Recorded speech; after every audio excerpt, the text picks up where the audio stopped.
right, and welcome to another Friday night session of the Betrayal of Light. Hello, everyone. Yes, indeed. Hello. It has been a week since we followed 6 adventurers who have then been accused of murder. And Murdering people. then rightfully convicted. You haven't been convicted yet. You are, however, being checked out for an infection. So the party is now at the capital city of Endar Findal. And it is a massive city that is carved into a hollowed out mountain here on the southern continent, somewhere in the scorched sands. You saw that there was kind of this castle wall full of turrets for keeping people out. But just outside that wall, you saw a lot of watchtowers that were being manned by non-elf people. Your papers for the caravan of the carts that you are traveling in. Again, you are not prisoners, but you are basically being escorts for the elves that are being shuttled into what I conveniently termed as elf wits last week. Jesus. And the first gate opens up, and the papers are given, and the carts shuffle their way in. And as you get closer, you see that there's a second gate. You're going down into kind of the lower level of the mountain. And you reach a second gate. And that second gate just is literally built into another wall. You can't see anything behind it. But again, the papers are given, and the gates open up, and the 2 carts ahead of you and your cart start to go in. And as you enter this massive city, the sound assaults you before anything else. The city's gates are unmistakably dwarven. But, there are massive slabs of dark, kind of fire-tempered metal set into thick stone walls. Angular and stout, like the dwarves themselves. They kind of block the view of anything behind it, leaving the city a mystery. The surface is etched with deep-cut runes that seem to be meant to endure pressure, heat, and siege. These gates were never meant to welcome. They were meant to hold. So standing out against the stone city environment, you see the guards are clad in silver and emerald green plate armor, and they stand motionless at their posts. Their expressions are kind of stoic, but their eyes betraying an unease of sorts. You are traveling forward, and you hear, as the 2 carts ahead of you are kind of ushered, and they're sent off to the right-hand side, somewhere down in the southeastern part of the city-ish. And your cart just kind of stalls there for a little bit. You see that there are, the guards are kind of talking with the leaders of the caravan, and they're explaining something. You can't quite hear what they're saying. But they kind of hesitate before signaling the others. And you can hear somebody, like, if anybody is listening hard enough, you can hear the murmuring, "Infirmary's west quarter? Or was it the old foundry hall?" Another one of the elves kind of corrects him, and then corrects himself. They kind of exchange a glance, kind of embarrassed, before wordlessly motioning the party forward. So you're heading forward up the road. As you work your way through these buildings, they kind of look like adobe pueblos. They're literally carved into the rock itself. But yeah, so if you zoom in and you find the second wall where the city is, you are following that main path all the way up. It kind of hooks a little bit to the east and then it splits into a fork. You end up taking the northern fork and you go up across the river and into a large building on your right hand side. It looks like a square with an open center. Yep, somebody's pinging it in purple.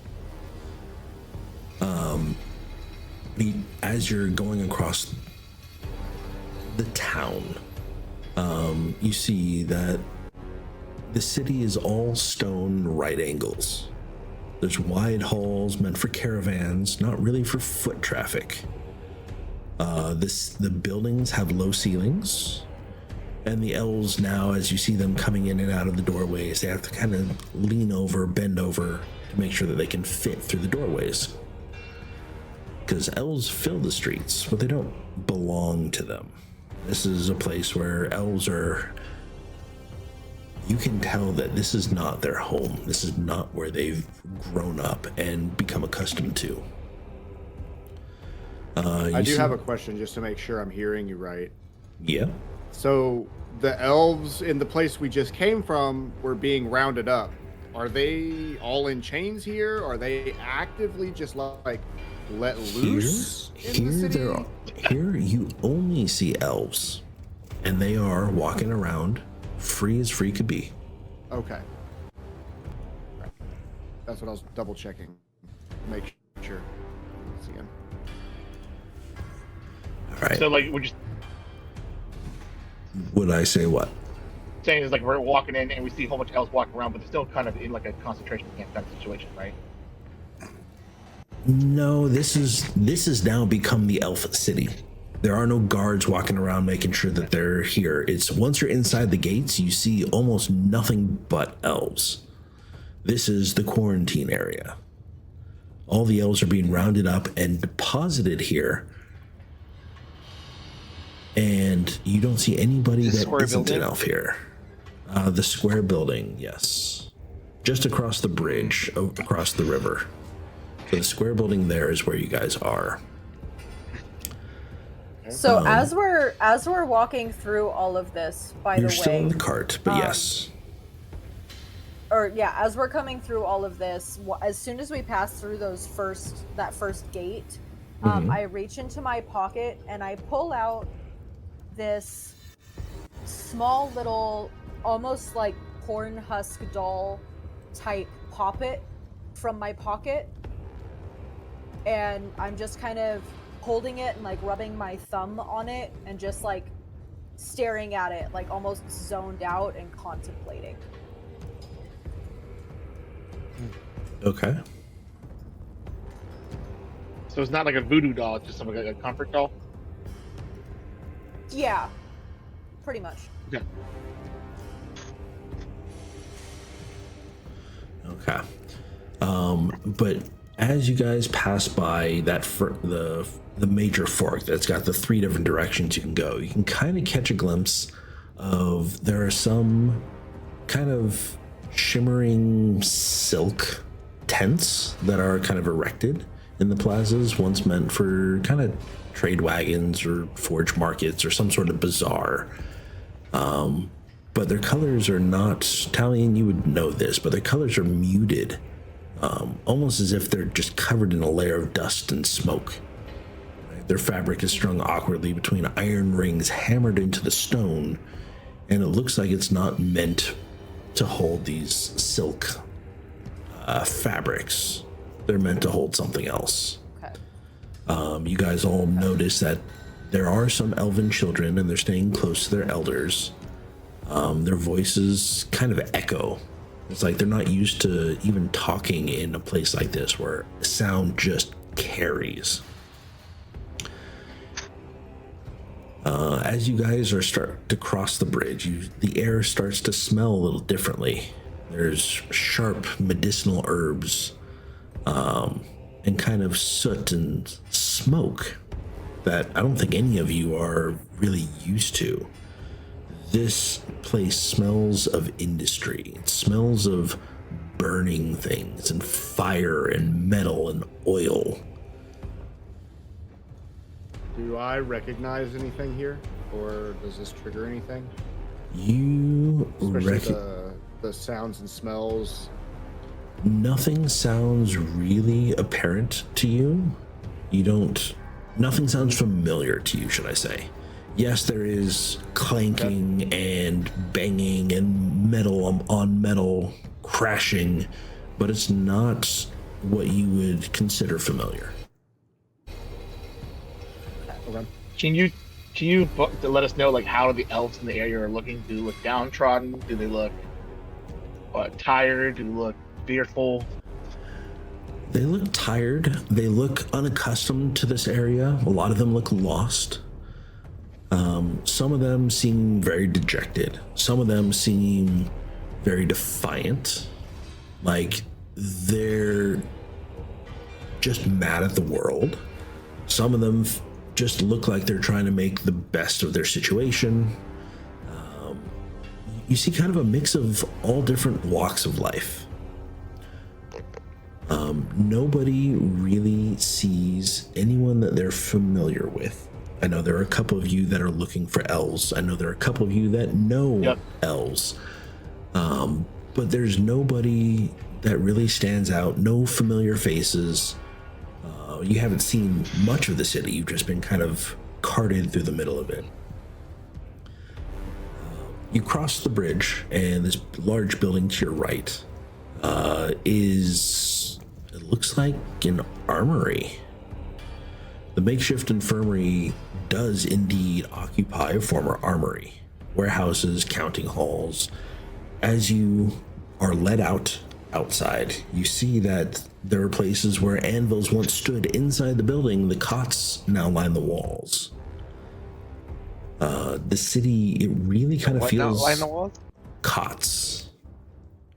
There's no hospital beds or anything, but literally cots. Because there's not much that they can do. They've cobbled together the different pieces that they could in order to survive. And the city kind of feels like a gilded cage. Its beauty, this city could be absolutely stunning. You see the fiery orange metallic flake that seems to be constant. It's ubiquitous. It is all over the walls of every building. It is built into the stone itself. And it is sparkling like crazy. And it's helping kind of guide your way through the smoke that's coming out of the forges and the furnaces, almost as if there's the fire of the city itself is alive in the walls. However, with the elves that are downtrodden and the shape or the quality of life that you see people are here by, it really kind of mars the beauty of it. The oppressive reality of containment can do that to people. As you guys are led outside of this infirmary, you see that there's two dwarfs accompanied by an obviously uncomfortable elven official holding a clipboard. It's a slate clipboard with a carved pencil. Looks like a carpenter's pencil, if you know what that looks like. And the elf clears his throat. Yes, exposure outside the walls, he says, kind of reading rather than speaking from experience. It means inspection, no exceptions. And he gestures and then pauses, glancing at the dwarven warden beside him. Which ward did they say that belongs to? And the warden kind of points, off to the left-hand side, and the elf nods. You can see that there's relief on his face. He steps aside. You're then guided through a side passage, clearly retrofitted for medical use. Inside the building, there are some stone channels that you can't quite tell what they were meant for, but it looks like it's where something would be able to travel from one room to the next, to the next, to the next. And there's drainage in there. And the drains look fairly new. You can see that underneath the drains, it's glowing faintly with purification runes etched kind of hastily atop the old dwarven markings. But you walk down the corridor, and it leads you to another building right next to it. And this is what used to be the Forge Hall. The ceiling rises high overhead, blackened by centuries of smoke and heat. There's old chain hoists hanging from iron rails. It's suspending lanterns and crystals that kind of glow with a steady watchful light. They have a hum that doesn't seem uneasy, but it's different. There's a deep, constant resonance to them. As you continue down, you see that there is a elven medic. She's got the hat with the little red cross on the top of it, and she's currently working on a patient. You see she's very precise with her movements, but she's visibly exhausted. Beside her stands a younger assistant. It looks like her daughter because the faces are very similar to one another. And the girl is handing over tools dutifully, sometimes hesitating, sometimes offering the wrong instrument, but then correcting herself. She looks very uncomfortable and like she hasn't been doing this for a long time. Mm-hmm. So the medic kind of looks up and notices all of you around, and she then kind of motions to the assistant and says, please finish preparing this one. I will be back shortly. And she walks up to the group. What was she treating? She was... What kind of wound or sickness was it? Can I tell? You can tell that the patient was sweating. The patient did not have any visible wound. She was treating the patient with a washcloth and some water, as well as pouring some sort of salve over the left forearm of the elf. And it's an elf that's on the table. Okay. So she kind of actually walks up, she takes a towel and wipes her brow and says, yes, what are you in for? We were told that we needed an inspection. An inspection?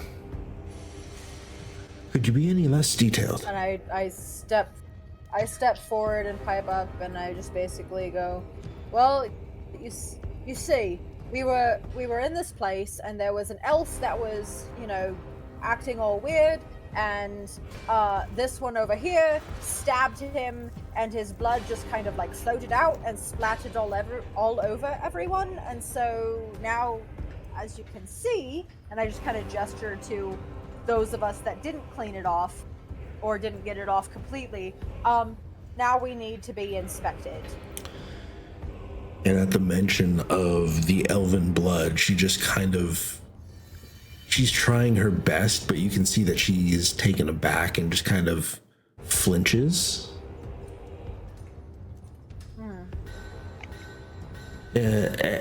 Elven blood, you say? Splattered about all of you. And she's looking from each person to the next, just looking over all the blood that has spilt out amongst all of you. Oh yeah, it was just everyone. Yeah, I got it all over my hands. And after the elf was stabbed, you see kind of the blood. It wasn't like a gush. It was more like a globule that rose out of the body, and then splattered on us.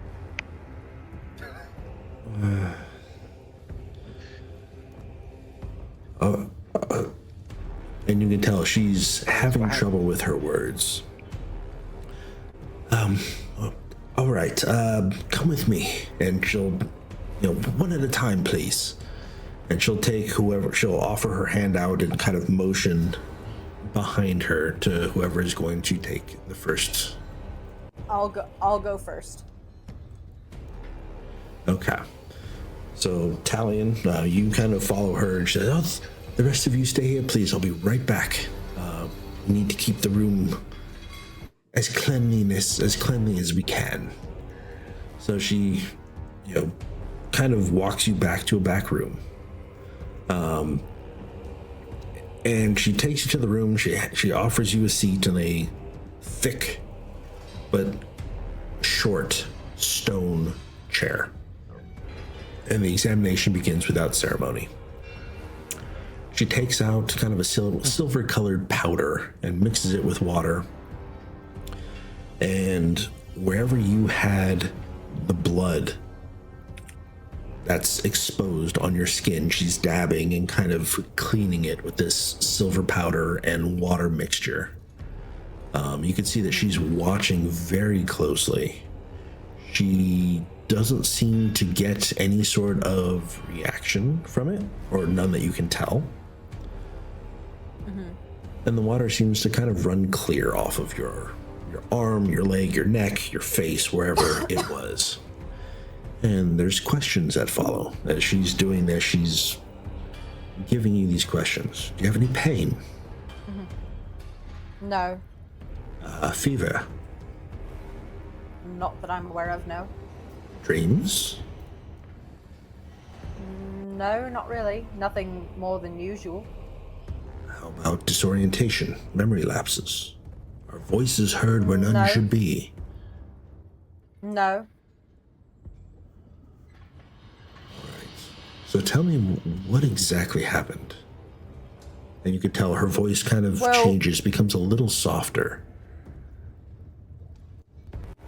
So I explained, well, you see, we were at this place, oh bugger, I can't remember the name of it, sorry, but we were in the town square, and there was this big Goliath thing, and an elf, and this elf attacked the Goliath and like ripped his heart out or something, and then he just like fell over and collapsed and died, and then the elf fell over and collapsed and died when he was trying to attack me, and then one of the ones out there took his spear thing and stabbed the elf, and then the elf's blood just went everywhere, and now we're here. And again, at the mention of the elf blood, she kind of closes her eyes and takes a very deep breath. She exhales slowly. She then asks to take a sample of your blood. Do you accept? Do you allow her to? I nod and then I say, but wait, first, I found this, and I pull out my sketchbook and I pull out that note that I had pulled out of the elf's hand, and I hand it to her. Okay. I said, he was holding this when he fell. And remind me, you guys read the note, correct? Or you did, and then you shared it with the rest of the group, right? I did, yes, I did, and then I read it aloud. Okay, and she looks at it and kind of looks back at you and looks down at this again. Is there no name to this note? What did this elf look like? Or was this the Goliath? It was the elf. He was tall, lanky. I think he was. He looked like an elf. I can't. He looked like an elf.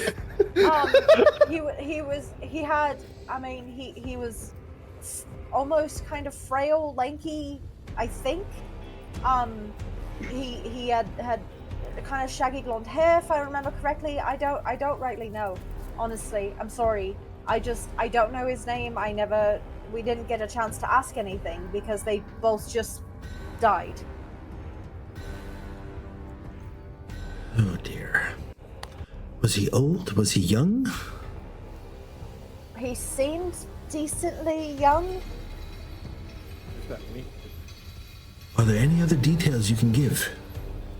I mean, every little bit helps. I've seen a lot of these, and this is not uncommon. He had unusual strength. I mean, like I said, it seemed like he had ripped out the heart of this Goliath. Through the heart. And he her seemed crazy. eyes go wide at the mention of ripping out a heart. That just seems unbelievable to her. And I've never seen anything like it. It was I'm still in shock. okay. Well, I appreciate your retelling of the events.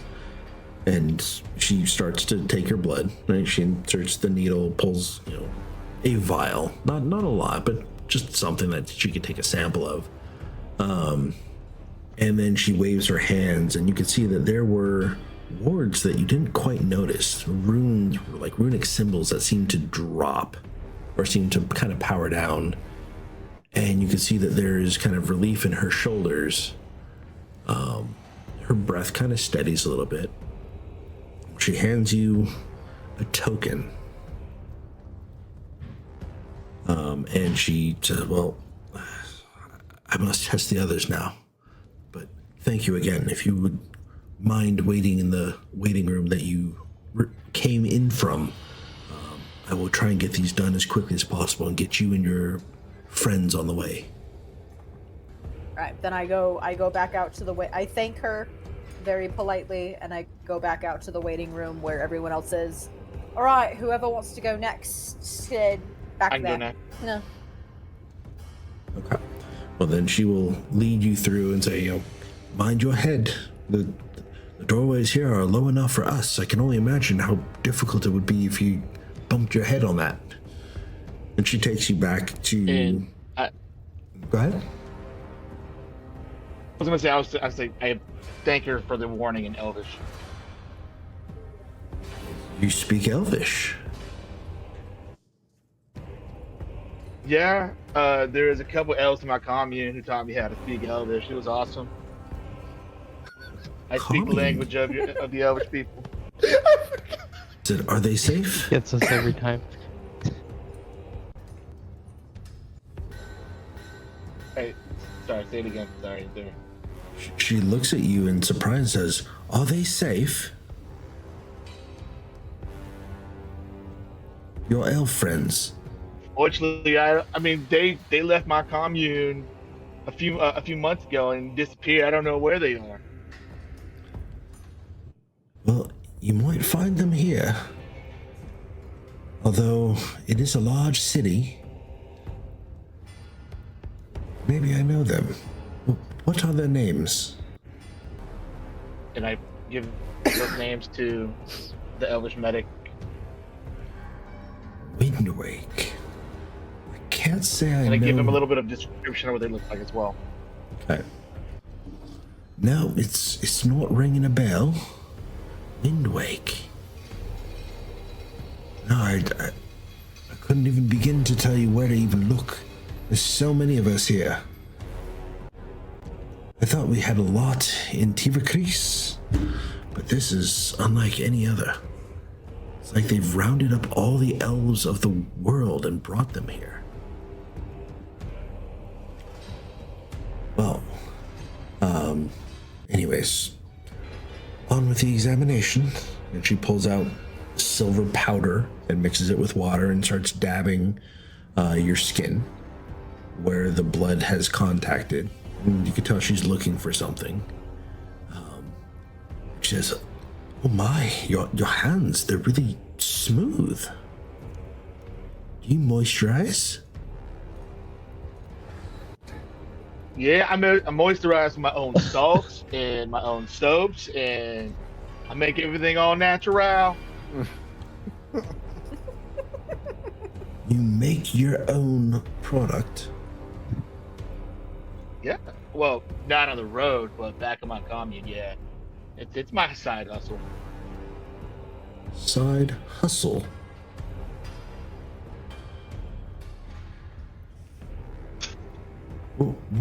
What is a hustle? It's a way to earn some extra coin to help, feed my commune and make sure that the well-being of my commune is all up and up. Oh, so it's a job. I don't like the term job because I actually love doing it, so I don't consider it work. Well, fair enough. But all right. Well, do you have any pain or fever? No pain, fever. Definitely not like that elf guy. He sounded like that guy was in severe mental anguish before he went pop. How about dreams? And she's just trying to continue on without reacting. The nonchalantness is what's funny. The nonchalant. How about dreams or Definitely not like disorientation? that elf guy. Any I may dreams or not be in pain, but he disorientation? would. Memory lapses? Not since the incident. No dreams. Been kind of calm mostly. How about voices? You hear voices where none should be. No voices.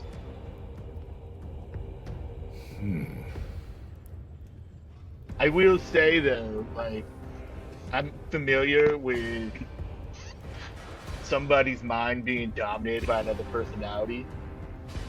And it seemed like these elves who are doing this, or based on the note, their minds were being dominated by somebody. They weren't being coerced. It's very interesting. And you see that she's jotting something down on her notepad. So then she requests to take some of your blood. And I freely give it to her. Okay. And you can see she's very careful but very calculated. It's not an emotional thing. She grabs your arm, she takes the needle, and she punctures the vein and takes a vial of blood, pulls it out, puts a band-aid on. You see that she's reaching into she's got a little pouch on her that has a little token. Looks like a wooden coin or a stone coin of some sort. She hands it to you. Says, yes, if you wouldn't mind waiting in the front, I will finish examining the rest of your friends. But before I leave, if we were ever allowed to leave the medical area, any ideas of where I can begin to search for my friends? Is there any kind of record of all the elves that are here? Record of the elves? You'd have to speak with our Mage Governor, Tsarra Viserra. She's the only one that can control something like that.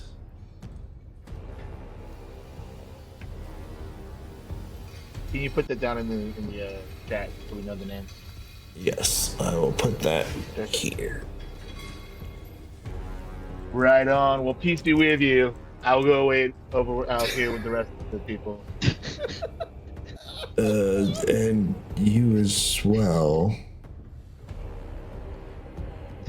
And then she escorts you back to the front. And then she offers to take the next person. Who's next up? I'll go. Okay. Well, she leads you back as well. And, she says, oh, you're not like the others. And she's looking and she's not seeing any blood, but you see she kind of has to kneel down next to you, being what, 2.5 or 3 feet tall. So she's kneeling down. She she takes one of your hand, or she holds out her hand to take yours. Do you put your hand in hers? Yeah. Okay. And your hand is like 3/4 the size of hers. Like, it's much smaller. So she holds it and she slowly kind of pushes up the one sleeve of your red robe. And she doesn't see I anything. have several sleeves. You have several sleeves? Really? Yeah, because I'm wearing like layers of like clothes. Okay. Well, then she's going to push one back and she's going to see another layer of sleeves. So she pushes Like that a nesting back. doll. And there's another sleeve. She pushes that up, and there's another sleeve. She kind of pauses and looks at you in the eye, be like, and then pushes up another sleeve. And what do you know? There's another sleeve. Behind my mask is So Another mask. she then holds up your arm and reaches her thumb nail and glides it along your arm until she gets all the layers, however many they are, and lifts it up and slides it up. And says, "Oh, there's no way you could have gotten blood under this many layers. I'm sorry, where do you have blood on you? They said it was all over everybody." Oh. I didn't get that much spilled on me, and I cleaned myself afterwards. But, so yeah, there's not any on me now. My brother actually covered for me. He stood in front of me and took most of the brunt of the splash. Your brother, and where is he? Oh, he's the other Goliath. Your brother is Goliath? Yeah. Yes. How? Anyways, Your what's mother, the... his what exactly are you father? expecting? What are you looking Oh, just wait till you find out that they're rocks.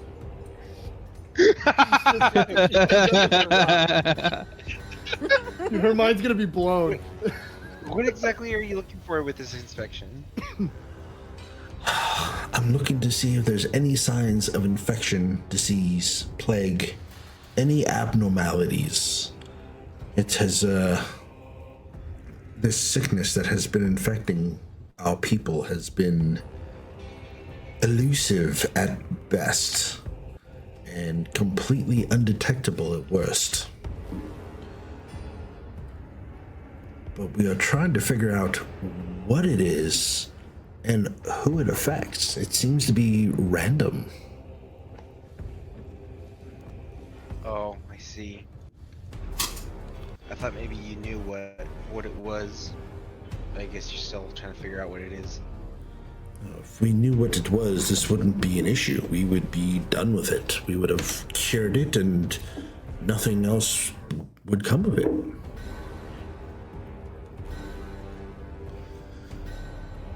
Well, I see. I found some. As you see that she's dabbed some of that liquid just at the very, at the top of your hairline, kind of where your hair meets your forehead.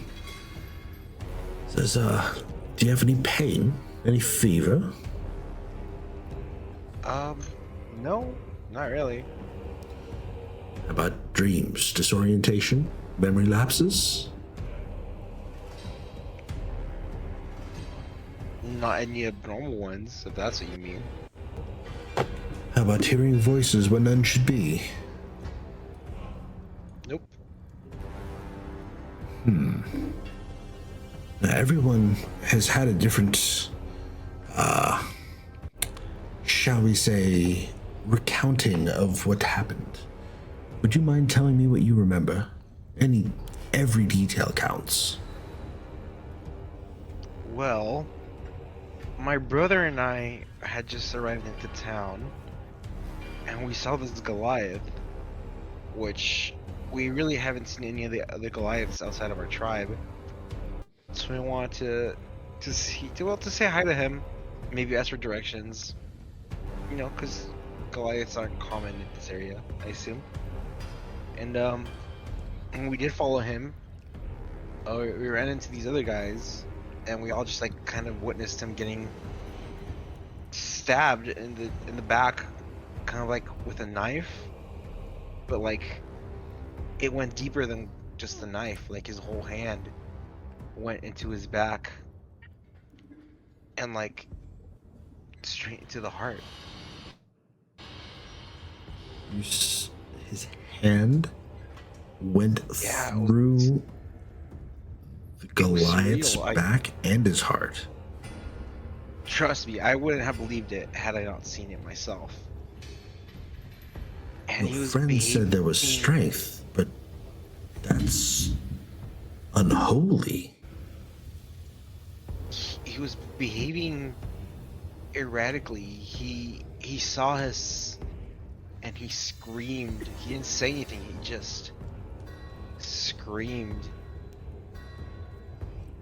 And before we could get any answers out of him or find out why he did that or the reason behind anything, he was slain.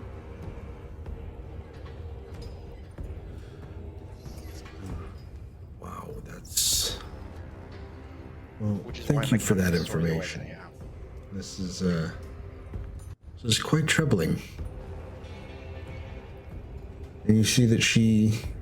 which one of you was the one that stabbed the poor elf? It was the one covered in armor with a spear. Not this spear that I have, a different spear. So another person with a spear stabbed the elf. Not you, although you carry a spear. Yeah, it was the one with the armor. Again, Okay. it One was who just looks like a happenstance that we chicken. ran into. When it looks like a chicken. He does look like a bird. It's like a metal chicken. It's the mole man. The mole Hey, man. for all we know, there could be like an Aarakocra underneath all that armor. It's Moliere.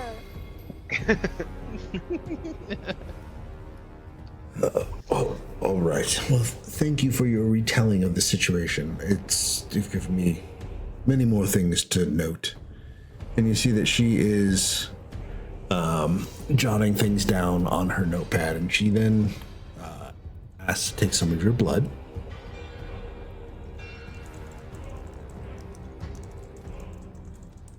Do you accept or do you refuse? I accept. Okay. Well, What are you gonna do with that? I asked. I'm going to continue to test it. We keep track of everyone that has come in here, and we use it to test in case we need to go back and retest for something that we may have missed.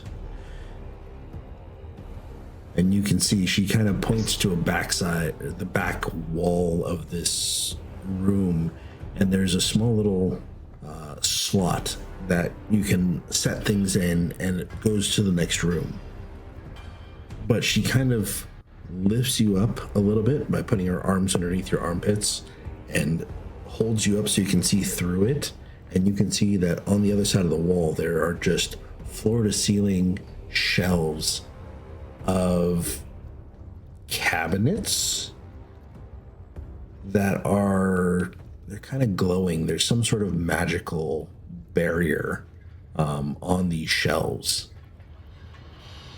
And behind them are a bunch of vials of blood. To test the blood doesn't take too long, maybe a couple hours. But we will, the rest of the blood we keep on file again in case we need to retest for something. Thank you for volunteering for this, allowing me to take your blood.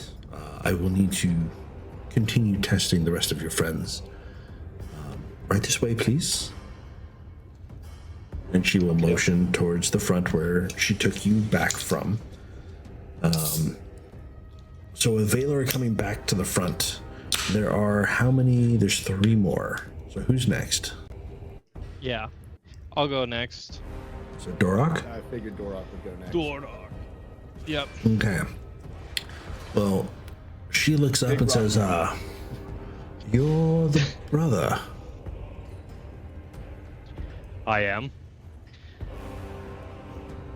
Okay, follow me, please. And she'll lead you back to the front. Mind your head, please. I mentioned to the other giant, these doorways are not tall enough for us, let alone you. And she'll take you back to a room in the back. And she will then mix that silver powder with water and kind of dab it and kind of clean up the blood that is around you.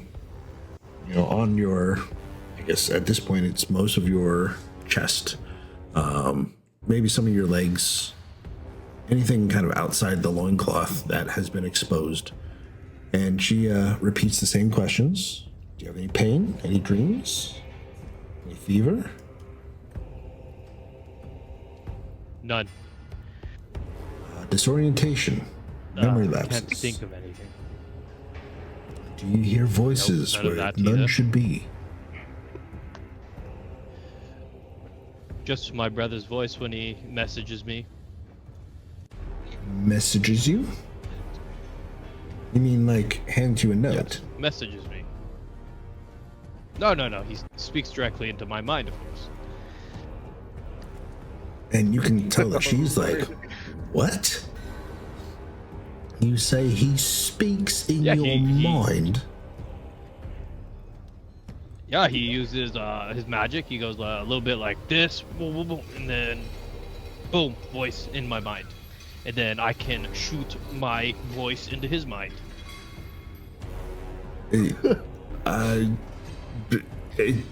Magic. Okay, yes, magic. I know magic. I've never heard of that spell before.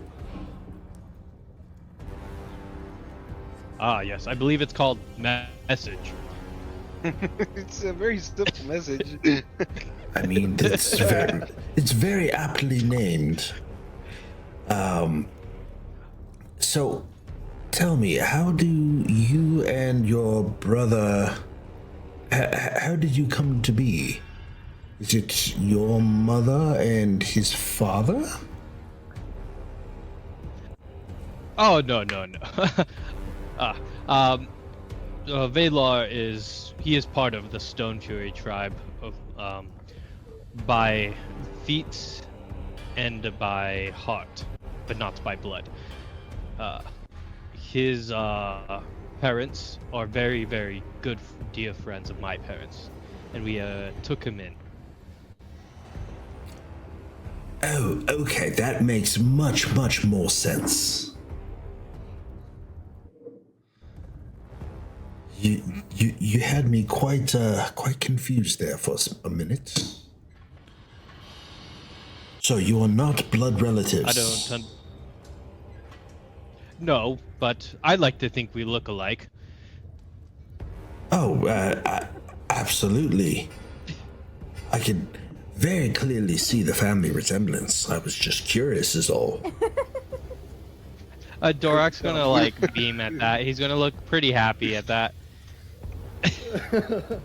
I must say, you are a slightly more handsome than your brother. Thank you. I appreciate it. Though I will tell you, Valar more than makes up for it with his mind. Yeah, He is thank God he's in by, mine. You know. by far. I'm sure By far a he lot smarter than I. does. And you can tell that she's picking her words very clearly. She's being very deliberate with how she's speaking. And for everybody else, actually, give me an insight check, because I'm very curious to see if you would recognize this. Yes. Fine.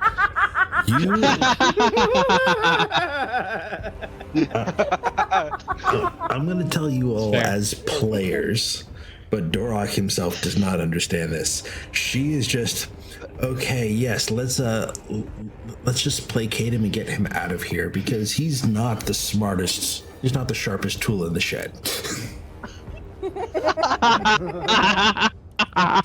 So you have the yes. Right out of the box. Yes, he's not the brightest flame in the candle. But she says, yes, well, that's very well. May I take your blood?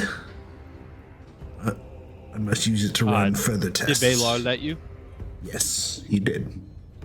And she'll point to the 3 vials that are on the counter. Everyone so far has been willing to cooperate. He's gonna nod, and then he's gonna kind of just all of a sudden turn a little intense. He's gonna look directly at her, and he's gonna say, "Then you must promise me that you will do no harm with the blood." I'm a medical professional. I don't do anything with the blood except test it. So I believe that can be accommodated. And he's gonna look at her and then say, "Promise me then." I promise? It said more like a question than a statement. Oh, good. And then he's gonna hold out his arm for her. Okay, she'll take your arm and she'll, insert the syringe, and she will pull out a vial of blood and withdraw the syringe and place a band-aid over it, and you're all set. And she reaches into her pouch and hands you a token.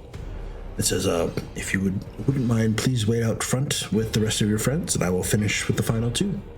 And she will escort you back to the front room. All right, next. I guess Noeon will go next. Okay. So Noeon volunteers, and she'll kind of usher you back to a room, and you see that she's... Yeah. Keep going. Okay. So she, again, she points to this stone chair that looks much too squat to be of elven design. And as she points to that, she then turns to a desk or a counter in the back and starts mixing this silvery powder with water, and turns around and goes to dab your skin that has been in contact with the elven blood. And she sees a little bit on your right arm and starts dabbing that. She dabs kind of at the base of your neck, above where your shirt or your tunic would be. And then she goes to grab your left hand and start to push up your sleeve to see if there's anything there. I reflexively pull back. Okay. Like, instantaneously as she's reaching for it. Okay. And she's kind of looks at you quizzically. Is everything all right? Yes. Only that hand was covered in blood. I was very careful. Can you lift up your sleeve slightly to show me? I only need to see your wrist.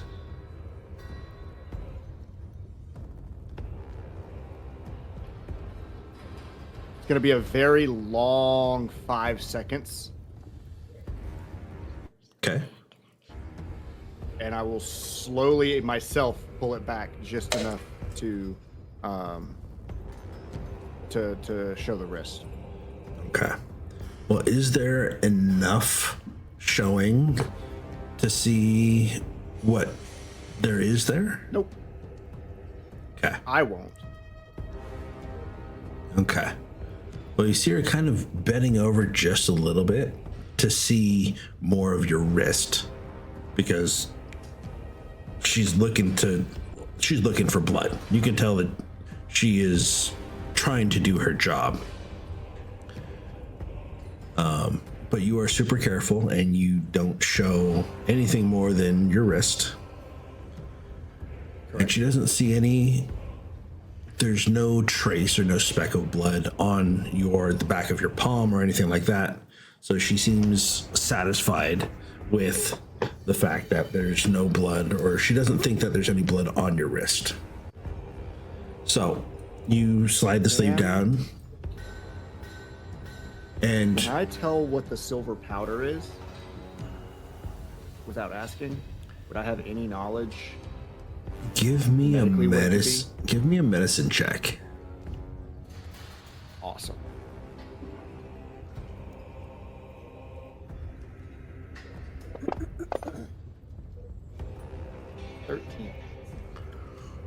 With a 13, I'm gonna say you have not seen this powder before. You have seen several other powders that have the same kind of shimmer to it, but they were different colors.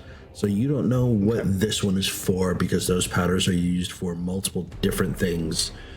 The other powders that you are aware of are used specifically to test certain things, like kind of like if you've ever owned a pool and have tested pool chemicals, you know, there's this powder for this, there's this, or if for pools it's separate chemicals, but this is powders in that thing. And you seem to know that they are literally testing powders, but as the water and the powder solution kind of run off your skin, it's just clear water at that point, and there's nothing that you can see that there's any sort of test results. Okay. Is she done putting the solution on my arms and my neck and stuff? She's done with your head, your neck, and she goes to dab your other arm, and you could tell that her hand feels different this time as she's grabbing your arm to wipe the remaining bits of blood off of your right hand.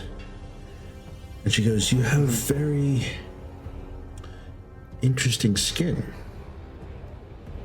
Are you're not full elf, are you?" No, not at all, I don't think. You don't think?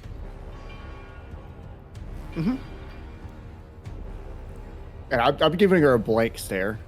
No anger, no like confusion. There's no like joking behind the eyes. It's just a fairly blank stare. Can you elaborate? I mean, my master is an elf, but she's not what I would call mother.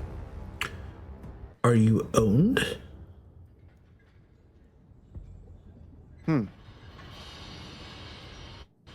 No, she didn't buy me. Then what do you mean by your master?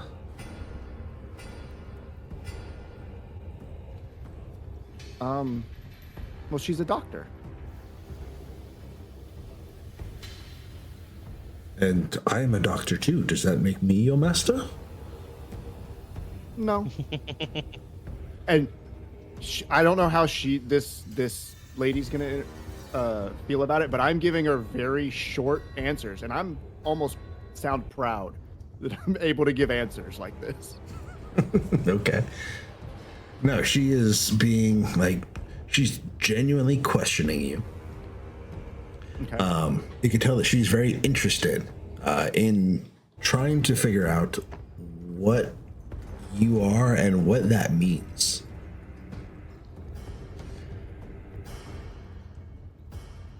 So,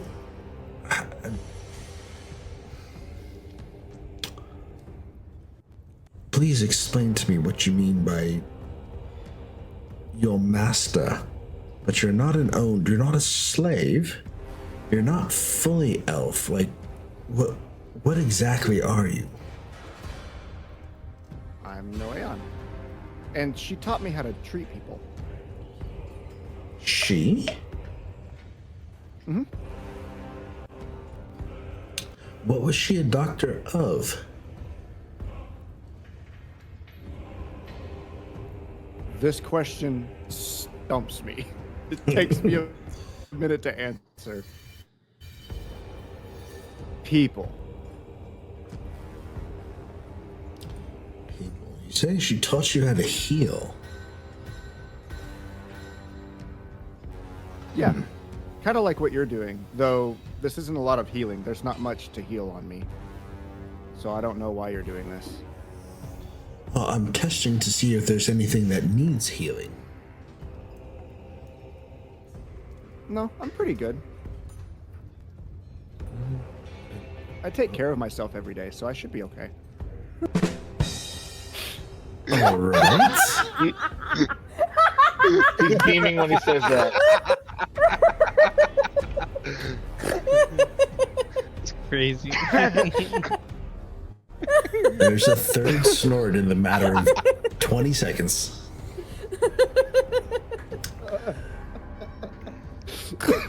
And she is not going to press any further. Okay. Oh, my chest hurts now. She's not offering to shake your hand. Yes, she is going to. Well, I must take your blood, You didn't unfortunately. give your proper greeting. I know. I thought about it. Well, tell me, do you have any pain or fever? No. Dreams, disorientation, memory lapses? Yeah. No disorientation. I guess you could call it memory lapse. What do you dream about, and what are your memory lapses?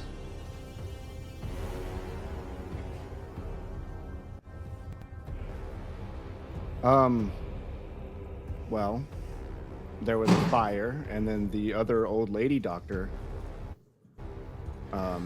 she says I hurt the guy, and it was not fun. And I don't remember much from before Ray Delia. Delia? Yeah, my master.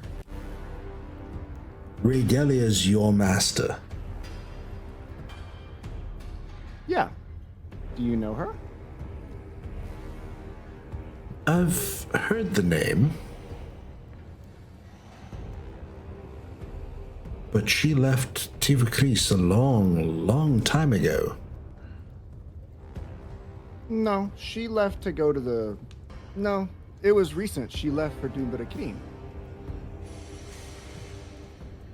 I wonder why she would be going there. And if she's made it there. I'll see if I can ask around. A letter, you say? All of us got letters. And she kind of says that half to herself, half to you. All right. Yes. Thank you for the information. And she's kind of a bit flustered. Like she's seen a ghost. But she then, yes, I'm terribly sorry. I must take your blood for future tests. Would you mind? I'm gonna cock my head to the side. Almost like I'm asking, what? I must take your blood. That's how we're testing.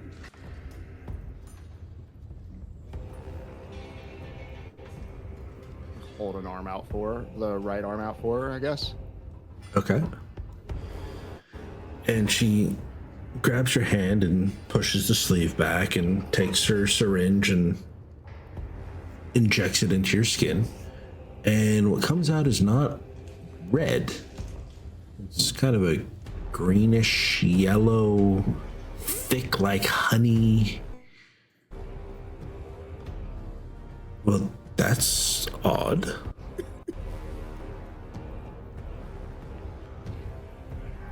And she waits, and slowly the vial fills up. That's pretty normal. And you see she's looking at you in the eye and says, "What are you?" I'm no way on. Yeah. And she then looks down at the vial. The vial at this point is filled up, so she pulls it out of your arm, puts a, covers it in gauze and a band-aid. And she then walks around behind the chair and she puts her hand on your left shoulder.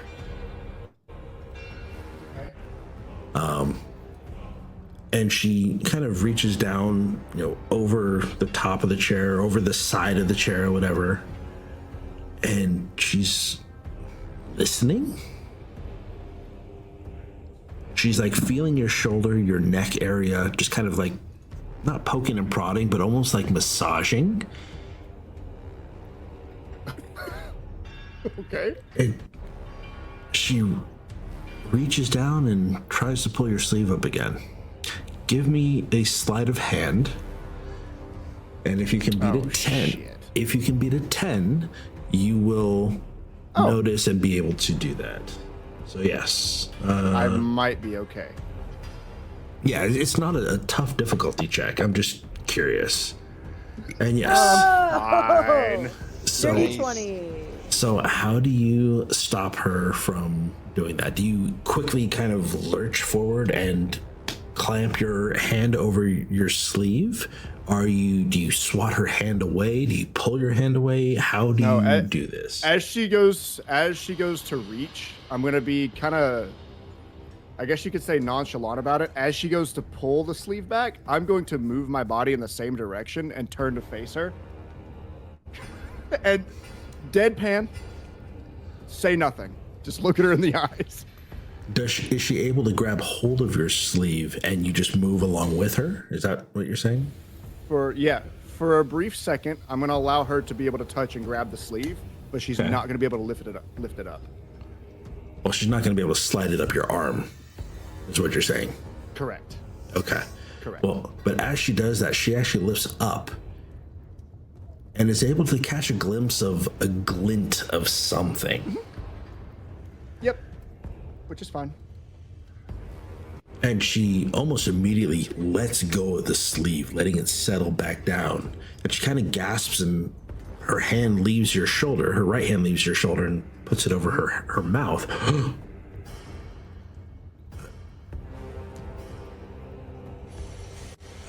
And she just stares at you in awe. Yep. Oh, I forgot. And I'm going to stick my right arm out. And she's not even looking at your arm. She's just looking at you, kind of like she's trying to understand. Her mind is blown at this point. Mm-hmm.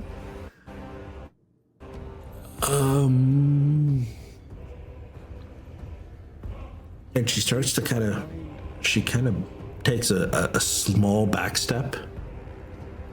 And then another one, and you could tell this look is starting to turn to fear. Not quite terror, but Okay. she's not.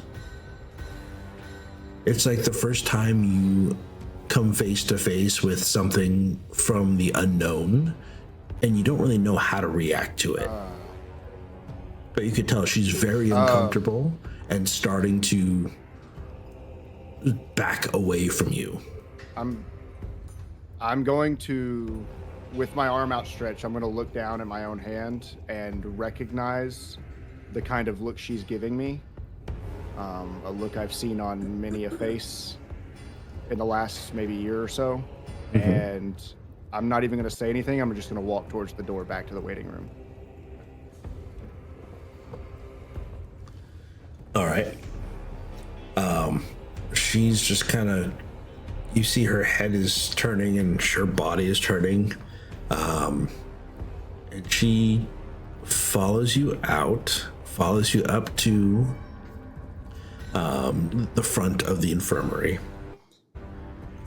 She's just kind of watching, but she's keeping her distance. You can tell it's not like when she took you back. Right. So then, But I'm just going to go have a seat back wherever I was seated with the others. okay. She's then going to kind of look around and notice the last person in the room that hasn't been checked. And Ernwig, she's gonna look at you and she's gonna, you see her look at your helmet covered face. She's then going to glance at your spear. And you could tell she's upset about something, but she was upset when she came out of the room with no Aeon. But she says, yes, right this way, please. Rig will get up. I also realized that I didn't clean my armor, so that doesn't necessarily make me look all that good. It's not. Yeah, she walks out and looks at him, and then Ernvig will look up and she just sees two black holes from the helmet and just covered in blood. And then Ernvig will slowly stand up and start walking towards her. And she will allow you to go first. And so she's walking behind you. And she ushers you down this hallway. And the room is on the right. And I'm assuming you're just following kind of her instructions, allowing her to lead you from behind. As long I'm gonna make sure that I'm not like walking into a prison cell or anything. Yes. Okay. Yeah, but she's gonna say yes. The room on the right here. And her voice is visibly shaking. But you stop at the doorway. You're looking around. There's no bars. It looks like a general medical facility as far as you are aware.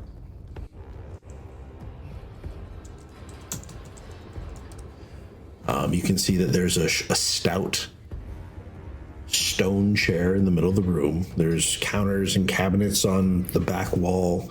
On the other side, there is, another cot.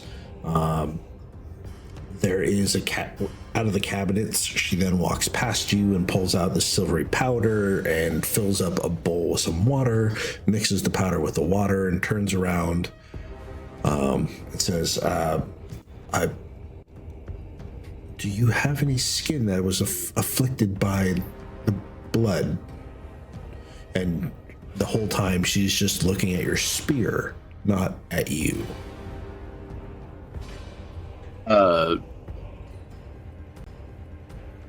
I will say no, and I will, I guess if I notice that she's looking at it? Yeah, give me a perception check. It'll be a really low thing. I think it's a 7.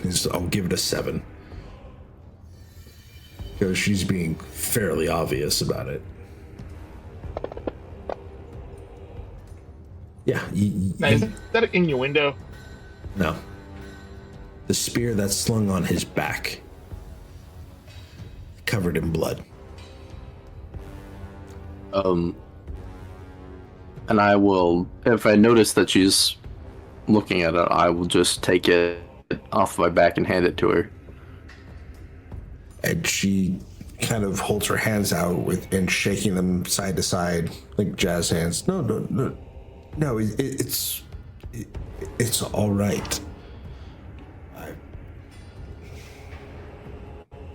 I just can't help but think of the lives that spear has taken. Nevertheless, I am a doctor. And Edward will start counting on his hands how many people he's killed. Oh boy. Nevertheless, I am a I doctor. want to say 3.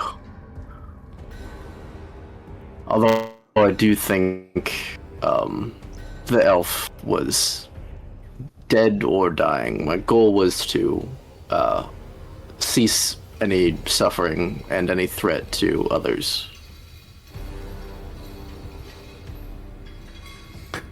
So you're saying it wasn't in cold blood? No. And I'll actually take my helmet off.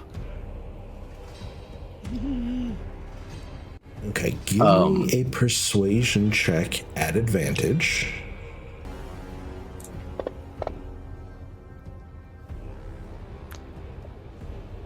How does a natural 20 get me? Yo. Yep. Dang. That is. Three high rolls, Nat 20. man. Three high Yep. rolls. That is the nat 20. So, with the nat 20, she seems to be calmed by your proactively removing your helmet so she can see that you are not just a cold-blooded killing machine full of armor and weapons. Setting the spear down, she is relieved that you're not just some sort of grisly or grizzled spirit bent on revenge. Her worst nightmare, coming to fruition after all the stories she's heard. She takes a breath and exhales smoothly, but it's drawn out like, oh, phew, kind of a sound that she's making. Yeah. I'll slowly take my helmet off and then set it down, and she'll see a deep, dark blue skin tone. Over like a tiny bit of curiosity and sensitivity in his gray eyes, and his hair is rather shaggy and unkept, kind of long, and it's almost cloud-like. And its current state is more it looks like it's about to rain. Your hair looks like it's about to rain? Yes, because it's all, well, like, that's the cloud type, whatever that it looks like right now. Okay. And you can see that as you take your helmet off, her fear turns to genuine curiosity, to awe. And this woman she hasn't seen anyone with the skin color that you've had. She's seen a couple different people, like Tube with she's seen the blues and the grays and the Goliaths, but she's never quite seen what you are. And I will leave that to you to share with the group when you're ready, instead of spoiling it by announcing what you are. But she sees the deep, rich blue skin. And she then also notices that you have a small splotch of something over your eyes. So she dips the rag in the water and reaches up slowly, as she's still not quite ready to give up and let down her guard. But she reaches up very gingerly, very slowly, and dabs just like your eyebrow ridge over your left eye. And you can feel that the cold water, it doesn't have any sort of reaction. But you can see that she's dabbing, she's looking, and you can see that she's still kind of conflicted about this whole interaction. But she watches and waits for a couple seconds, and then she turns her back to you and puts the rag back in the bowl. And she turns around to you, and at this point she's not looking you in the eyes, but she's kind of looking at the rest of your armor. She's looking at the stains. She's looking at the layers. She's looking at the scratches. She's looking at you, trying to get a feel for who you are. And her voice is very straight. Do you have pain, fever, dreams? With each question, he'll just shake his head. Disorientation? Shake his head. Memory lapses? Shake his head. Do you hear voices where none should be?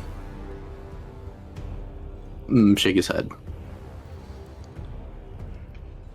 All right. Well,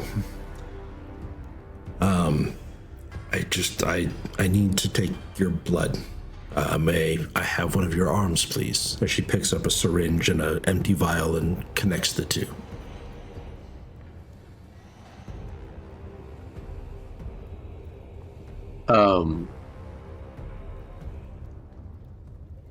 Why? For further tests. I can't test everything just from dabbing you with our silvered powder mix. Is it actually silver? Yes.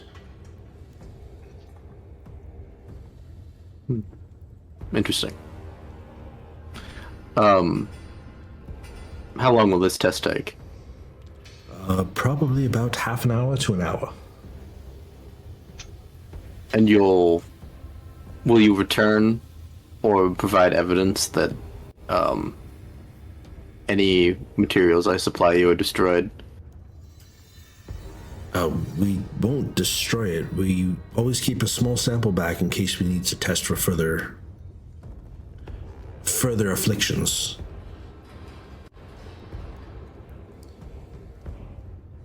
Those are my terms.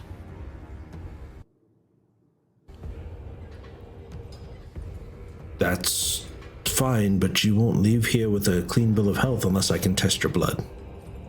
Yes, and will you destroy after you've clarified? It comes by mandate of the collective. We must retain a small amount for in case we need to retest anything. You only take enough for 2 tests. So if you wish, if we do need to retest, I can provide you evidence of that.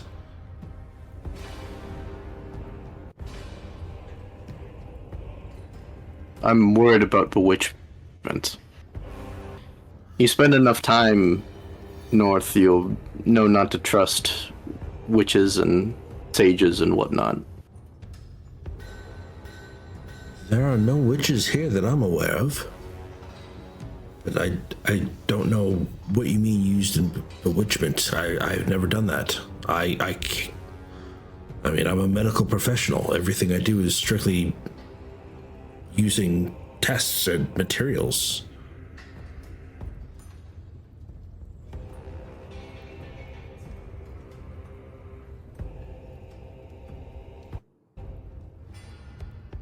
Acceptable. And he will start rolling back one of his sleeves. Okay. And he's gonna hold his breath also. So there's not even the shaking of him breathing. So his arm's perfectly still. Okay. Well, she's going to step forward and with very precise movements, as tired and weary that she looks, she's able to quickly and easily take exactly 1 vial of blood. She'll withdraw the syringe. She'll place a piece of gauze and kind of a bandage around it. And you see that she will take it. She will set it on a tray with all the other 5 vials that she's taken, and she will set it through this little slot on the back wall. And she will then... Do I notice the green one? Give me a perception check.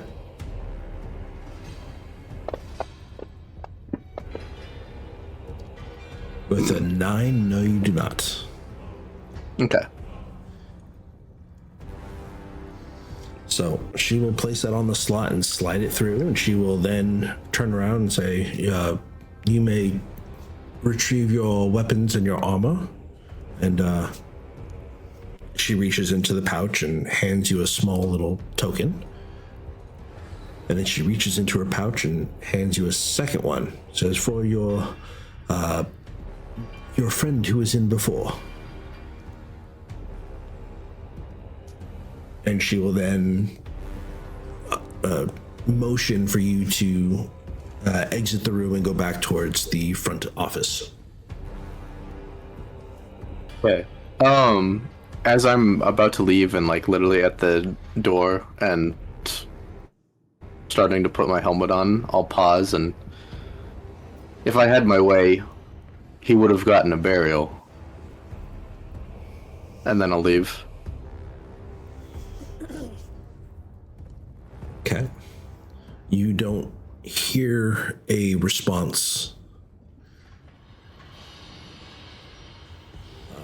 And she just quietly follows you out of the room.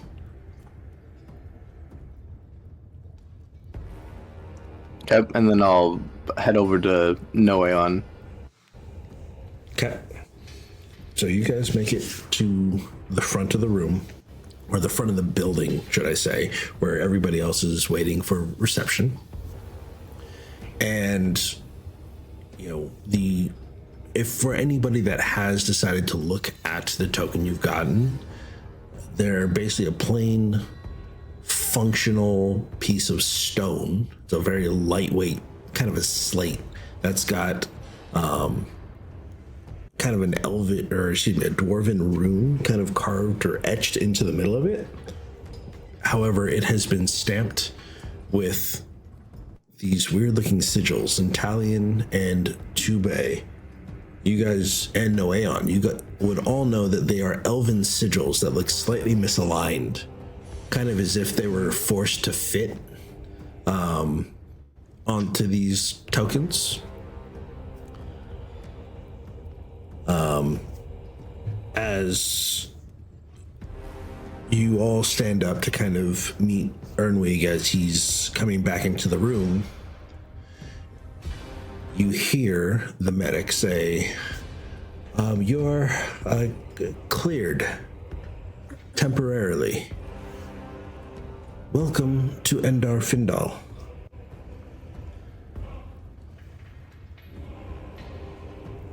Your token shows that you have been seen and that we are testing your blood currently, and you shall be found and notified when we have conducted our final tests.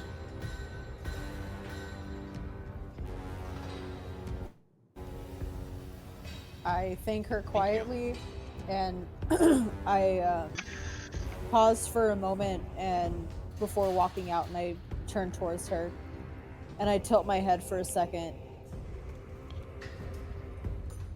I have a question for you, ma'am. Yes. Have you happened to hear of or see the Highbow clan here? The Highbow clan?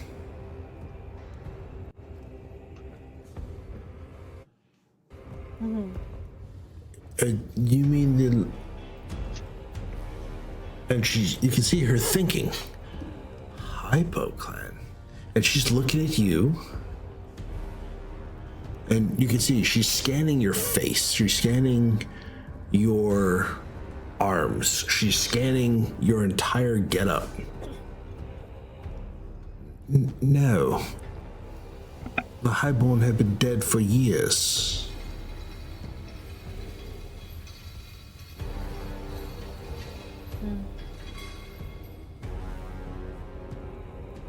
I see. And I just nod and turn back towards the door. Okay. And as you turn to the door, you see that there's somebody walking inside. There's a runner that has kind of approached at a brisk pace, and he slows down or almost skids to a stop. His boots are echoing sharply against the stone. And he's carrying this sealed sigil marked with authority that is unmistakably elven. He pauses for a second and catches his breath. By order of the governess Tsarra Viserra, he says, your presence is requested. And you see the medic stiffen. She kind of looks at you all and is wandering, her gaze is wandering from one to the next to the next. She says, she doesn't summon outsiders unless there's a problem that has outgrown the city.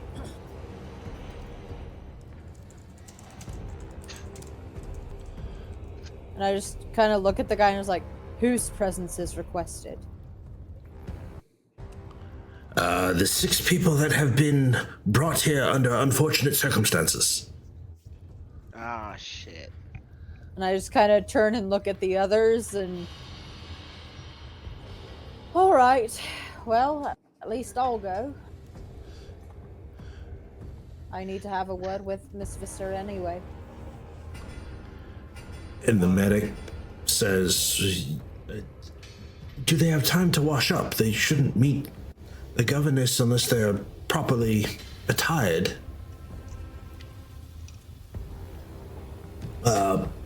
Yes, I don't see a problem with that.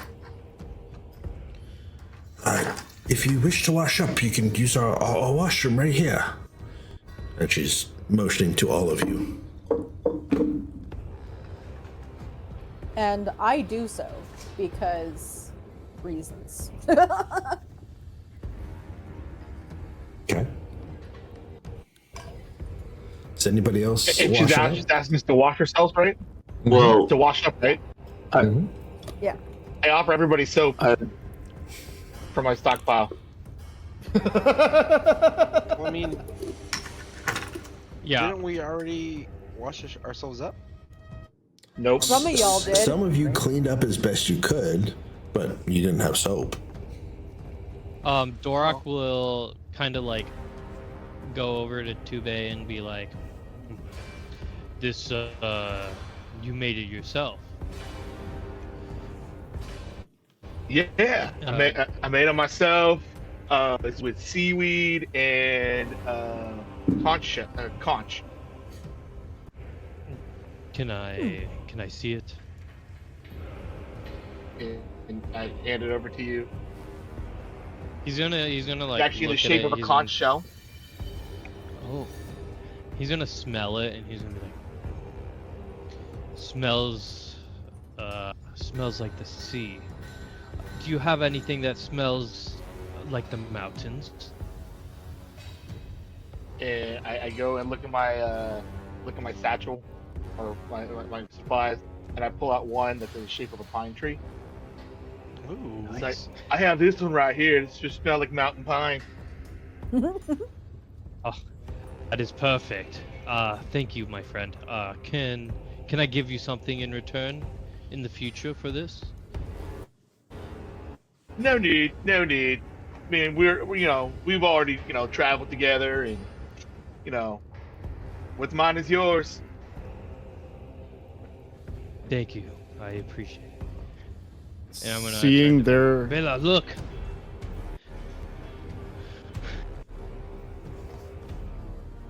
go on. I take Sorry. some of the offered soap. Oh, okay. Take some soap. Bella, look. This one smells like home. Oh yeah, it kind of does. We're gonna have to ask him how he does that. He must use some sort of magic. I'm not entirely how do you fit a whole picky tree about in the there? one I get. Put a whole tree in there. Whole tree?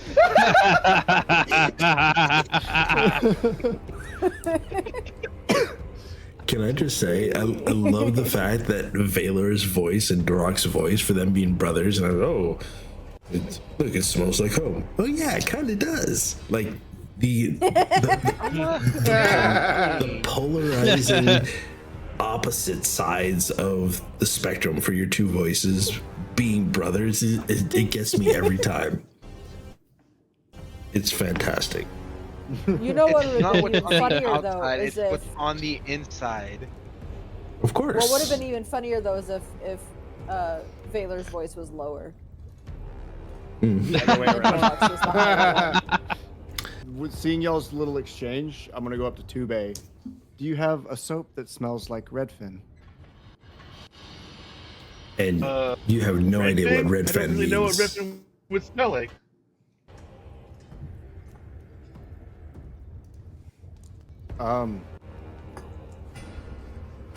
I don't know.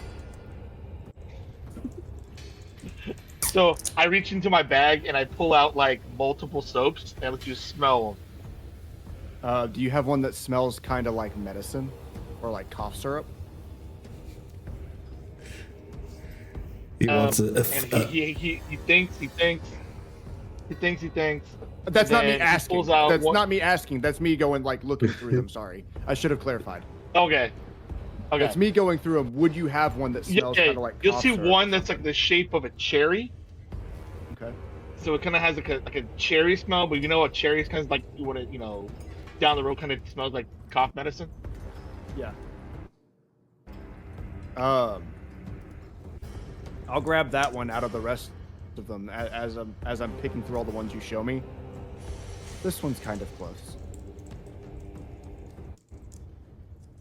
Oh, hold on, and then I'm gonna reach into my bag and start digging around on the little satchel on my left side, and I'm gonna hold up a little piece of paper, or not a little piece of paper, a little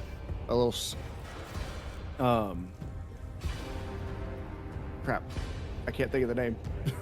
Hold on, the ticket, piece of part. the ticket that I showed you guys.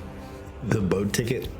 I don't remember if it was a slate or if it was paper. Yeah, I don't remember if it was slate or paper. No, it was like a thick card stock kind of paper. Yeah, I'm gonna take that out. I can't use it anymore because I've missed it. But here, And do I know what the note is? What is it again? It's a ticket to Carrot's ticket. Landing. From Okay. my ticket. So it's a boat ticket, right? Yeah, but I can't use it anymore. At least I don't. All right. So I take the ticket and be like, "Oh, thanks, bro," and I just put it back in my bag.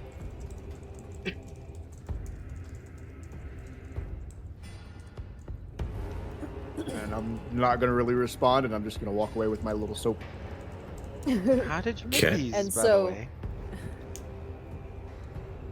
It's one of my hobbies / side hustles. I make soaps, use all natural ingredients, try to avoid harsh chemicals, stuff that's not going to like hurt your skin, just make it smell nice. Well, I think they're lovely. Do you have really anything quickly, that smells guys. like Snowdrop Island?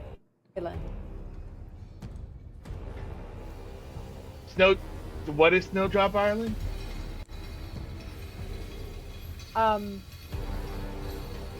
I guess it's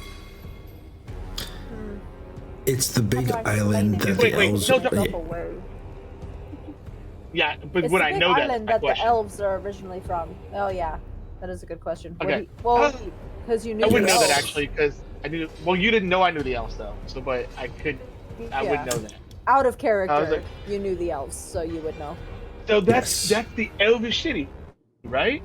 Mhm. Let me see. And I look at my bag, and I have a soap that's in the shape of like one of the leaves that grows from the Isles, that was Okay. described to me by my elven friends, pretty much. And I was like, I don't know if this would help, but this was what was described to me from my elvish friends. Here you go. I take it and I, hold it up to my nose and I smell it, and my eyes just kind of like flutter. I'm just like, oh, thank you. That smells exactly like home. And I reach into my pocket and I pull out the the gold piece that the sheriff gave us back at Carrot's Landing, and hand it to him since we never got our free fucking beer. Oh, we never got I take your hand, dude. cup your hand around the corner. Like, you can keep this. We're all friends now. Noeon, Yeah. you, an Unrug will walk over to you, and as he gets within 5 feet of you, you'll kind of get the feeling of like static electricity, and he's gonna dig into his pocket for the token that you're supposed to get. Yeah. Doctor's orders, and he will flip the coin to you. I'm gonna try to catch it. Okay, because you said try, you've got to give me a sleight of hand. I didn't even think. I didn't even think about it. Oh no. I mean, you just would drop it. Unless you Yeah, exactly. Dude, I'm bad at this. I'm bad at this. So you go to reach out and you just completely whiff. You go to clasp it out of the air and it's like, have you seen all the reels of the dogs where somebody throws something to the dog and the dog bites early and then the treat or whatever just falls on the floor? That's exactly what it looks like. Yes. When he goes to miss it, I go to pick up the coin on the floor and I pick it up, and this is what I would know what this token was, the description on that would be, right? You know that there's sigils. If you can read it, then yeah, you would have been able to read yours. Yep. And I noticed that it was like kind of like unperfect sigils, like they weren't lined up correctly, right? Yes, like they were being forced to fit on this thing. And this seal says, temporarily cleared by, and then it has the doctor's name or the medic's name, who happens to be Kessa Runeleaf. I pick up the coin and I hand it back to Noe and I was like, here you go.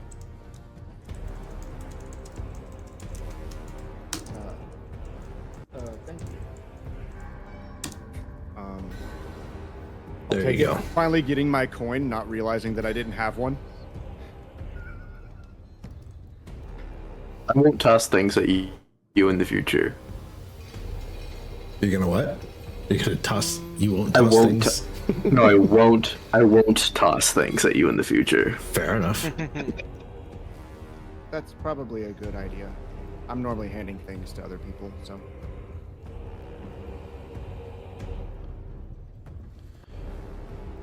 Okay. So I assume you guys are, excuse me, washing up, and then you are back and ready to follow this runner towards wherever he's going to lead you, correct? Yeah. He's leading us to the Yes. the governor, right? As everyone else is getting ready to leave and follow this guy, is the medic lady, is Kessa still in the room with us? No, she has gone back to the back to attend to patients. So when you come out of the washroom, you see that this runner is waiting for you and everybody else who is still in the front room. Then never mind.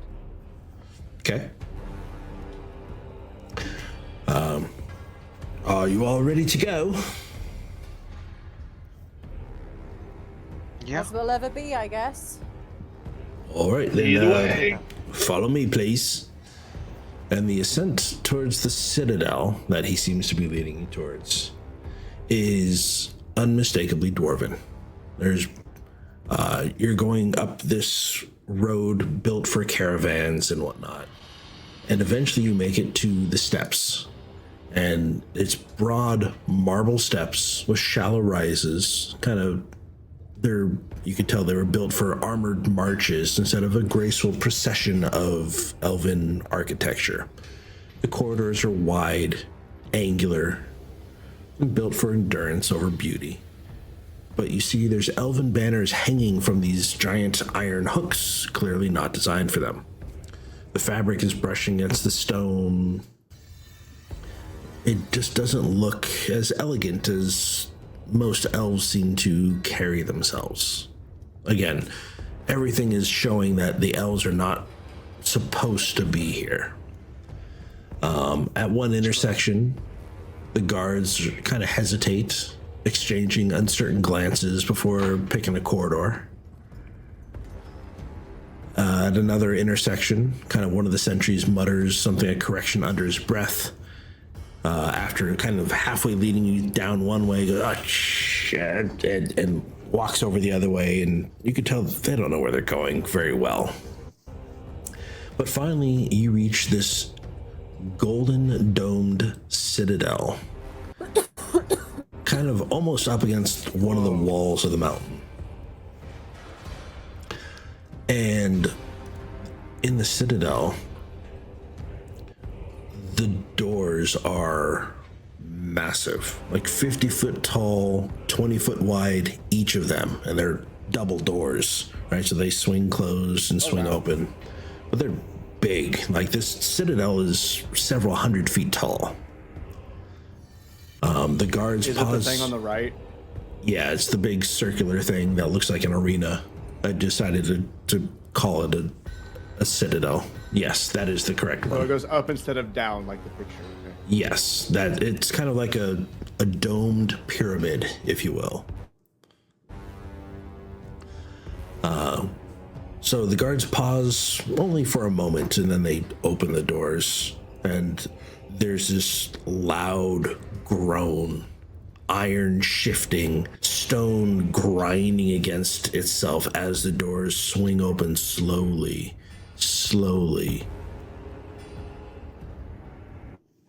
And you are led down this dwarven kingdom, castle. Tall ceilings, it looks like a Gothic church, kind of, super tall ceilings, very adorned with ornate golden and other precious gemstones. Like, there's stained glass windows, but they're not shining down bright light. What's shining through is orange light, as the light seems to be coming from the lava. Is there people like in the castle that we can recognize, like, are just noticing us, or do we see dirty looks? The elven guards stand very stoically. You don't see a lot of people in here aside from guards. There's one group of elves that are dressed in noble or regal kind of clothing, fine robes or a fancy dress, and they pay you no attention. They continue on, and only the guards kind of stop to watch you to make sure that you're following the one guard that is accompanying you or leading you towards where you need to go. The pillars are kind of thick and squared. Again, they're not elegant. They're carved to bear weight as opposed to inspire awe. Vaulted ceilings are as high as they are. They kind of, it seems like their presence is pressing down on you. Like, there's a certain weight to it. They're etched with dwarven reliefs of forge fires and anvils and marching lines of soldiers. Again, you see the elven banners hung between them, but they look out of place. At the far end of a long hallway, there's another set of doors, this one much smaller than the citadel doors. And as those doors open, you guys find yourself in this room. Woo! It's dark. There you go. If you click on, like nothing. I was like, if you click on your token, you'll be able to see. Is that going to be the marching order inside? Now. The what? You guys Is that going to can be the marching order inside? you can move your tokens to be where you would put yourself. Okay, so you guys are here, and you should be able to see pretty much the entire room, correct? Yeah. Yep. Okay. I would think so, yeah. At the far end of the chamber stands the throne. It's a massive dwarven seat of dark stone and iron. Its back and arm rests are edged in worn gold filigree, hammered into geometric patterns. The throne sits upon a broad-stepped dais built for kings in armor. Time has dulled its luster, but not its authority. The elven influence is present only in what has been added, not replaced. There's a lattice of silver lining branches that have been carefully affixed to the throne's back and arms, and their roots fused deliberately into the ancient stone. She rises as the party is brought forward. So you guys are... I'm going to move you up because it's just easier. So I can do this. Selection mode.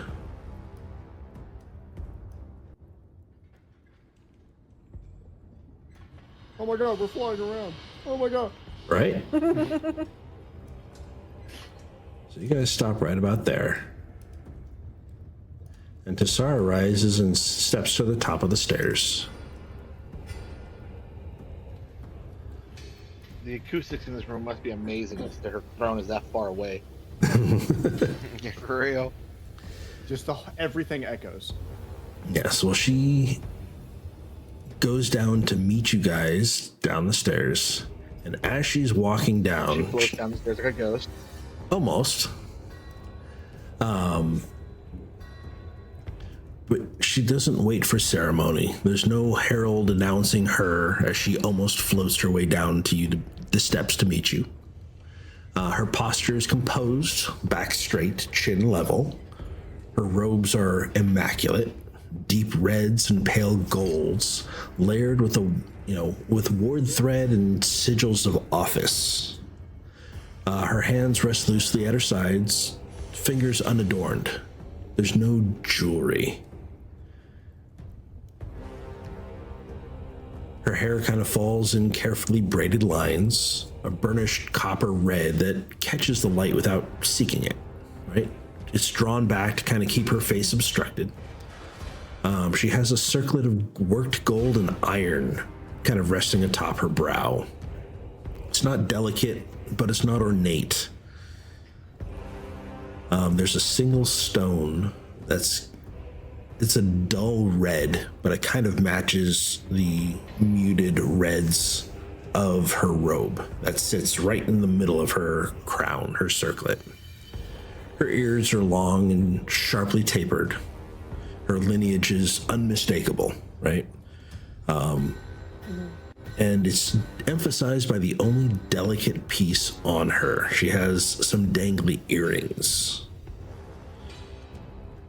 As she comes closer, her eyes are steady, kind of measuring the kind of people that, she is constantly looking at, right? She's constantly weighing and searching to see who you guys are as best she can. But there's no warmth in her eyes, but there isn't cruelty either. What you see instead is vigilance. Right? She looks like a ruler that is accustomed to weighing every word, every silence, every kind of consequence before anything takes place. She's gonna look at and weigh all the options, see how they play out, and then make her decision. Her eyes scan each and every one of you, minus Ernwig, because all she sees is a helmet, but she still scans the helmet. And she speaks. You are exposed to an unstable elven subject in Kiris Landing. It's not a question. A pause follows, kind of allowing the words to settle. That exposure places you under my jurisdiction.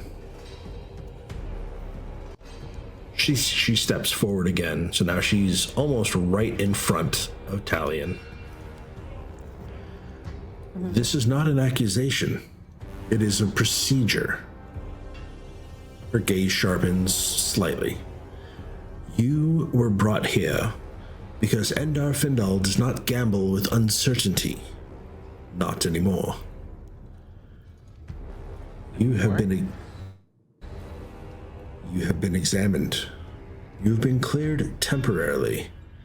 If you were not, this conversation would not be happening.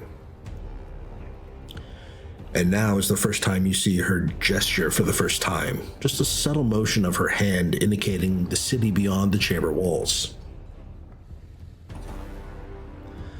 When this first began, my people turned to me for answers. That is what leaders are for. She takes a controlled breath that has clearly been practiced. When this first began, my people turned to me for answers. That is what leaders are for. But leadership does not grant immunity. Not from fear, not from failure, or from consequence. Her eyes kind of flicker briefly to the stone beneath her feet, and then back up. When I arrived here, Endar Findal was a dwarven stronghold, unyielding, precise, never meant to bend. Now it is a refuge, a holding ground, a compromise carved into someone else's home. The collective issued the containment directive. I upheld it. All elves of the world are to be gathered and quarantined here for the foreseeable future. All of them? Every one. And I upheld it. I did so What because gives you the jurisdiction to hold all the elves? I hold up my hand to silence them. She is speaking. Let her finish. And you see that she kind of looks at you and gives a very, very slightest of nods.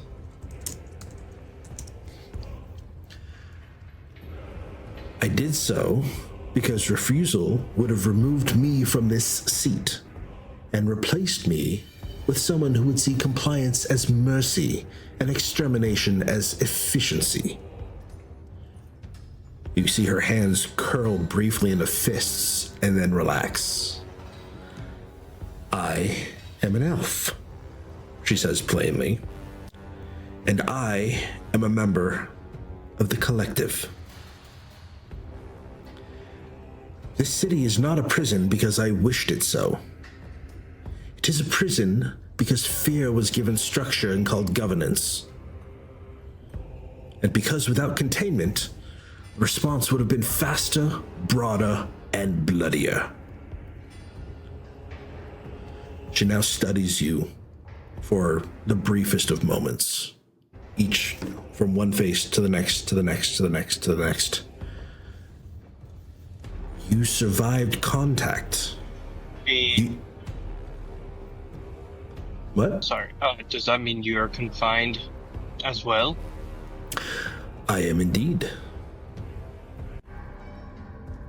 But you survived contact. You were not part of this decree. You are not bound by our charters, our politics, or our guilt. That makes you dangerous. She takes one more step forward. So now she is standing literally almost face to face with you, Talion. And useful. She then straightens her posture more than it was before. I cannot rescind this directive. I cannot lift this quarantine. I cannot promise safety for every elf under my care. And you could tell that she's very resigned as she says this. Like you can see the regret in her eyes. What I can do is decide where answers are sought and who I trust to seek them.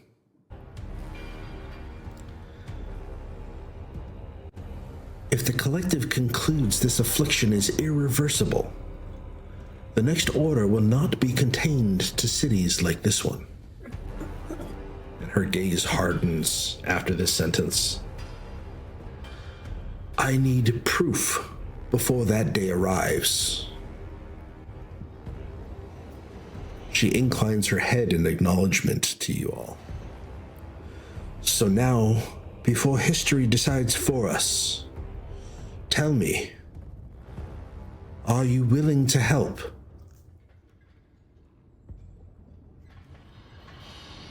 And at that question, I step forward just ever so slightly, and I lower my hood and kneel, and I say, "My lady, I am at your service forever and always."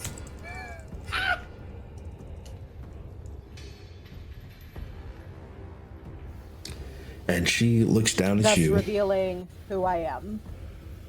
She looks down at you, almost surprised. And she says, "Stand, sir." As she And I do. She reaches slowly and peels back your hood, revealing elven ears. And she then looks down at the clasp of your hooded cloak, and she slowly reaches out and takes the brooch in her hand and turns it gently. Fascinating.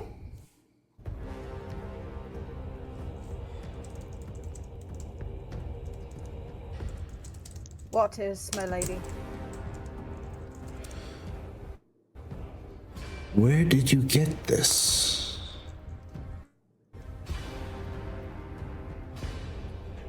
From home.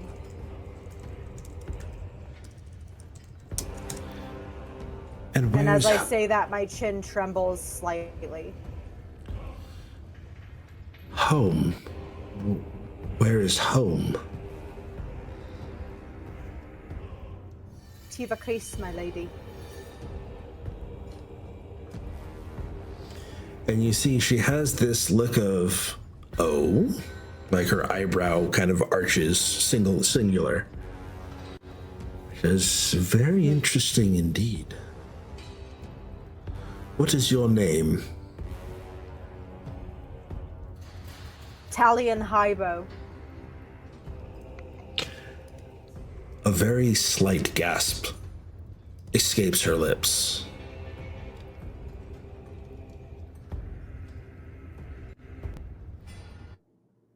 And then she composes herself again, and she kind of looks a little sheepish that her posture has failed her.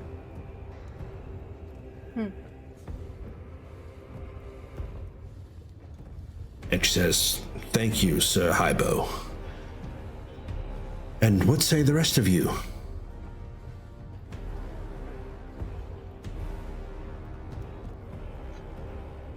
know what? Sorry. Not everybody at once. Hold on. No. Right. If I may go first. Go ahead. Go ahead. Dorak's gonna step forward. He's gonna say, "I understand the troubles of being a leader. I will help you out in your quest." Thank you, sir. I am Dorak Stonefear. Stone This Fury. is my brother Valar Stonefear. Valor Stone Fury. All right.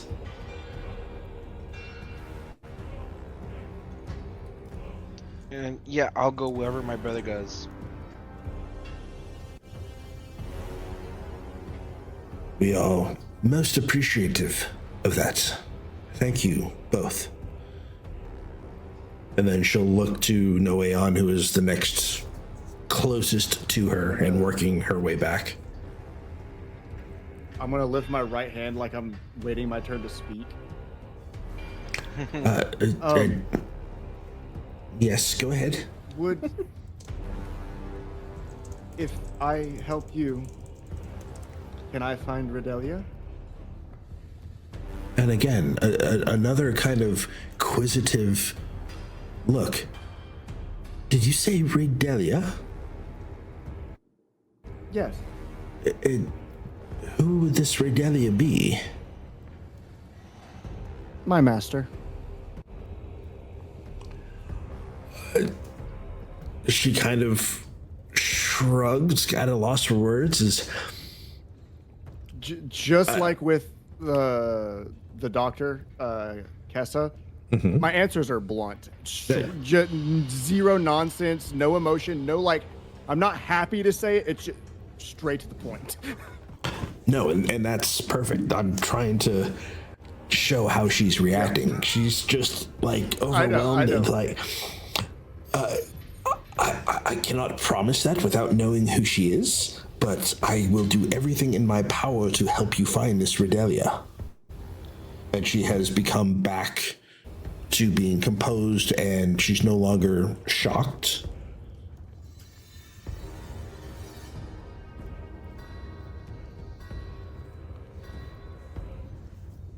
Okay, then.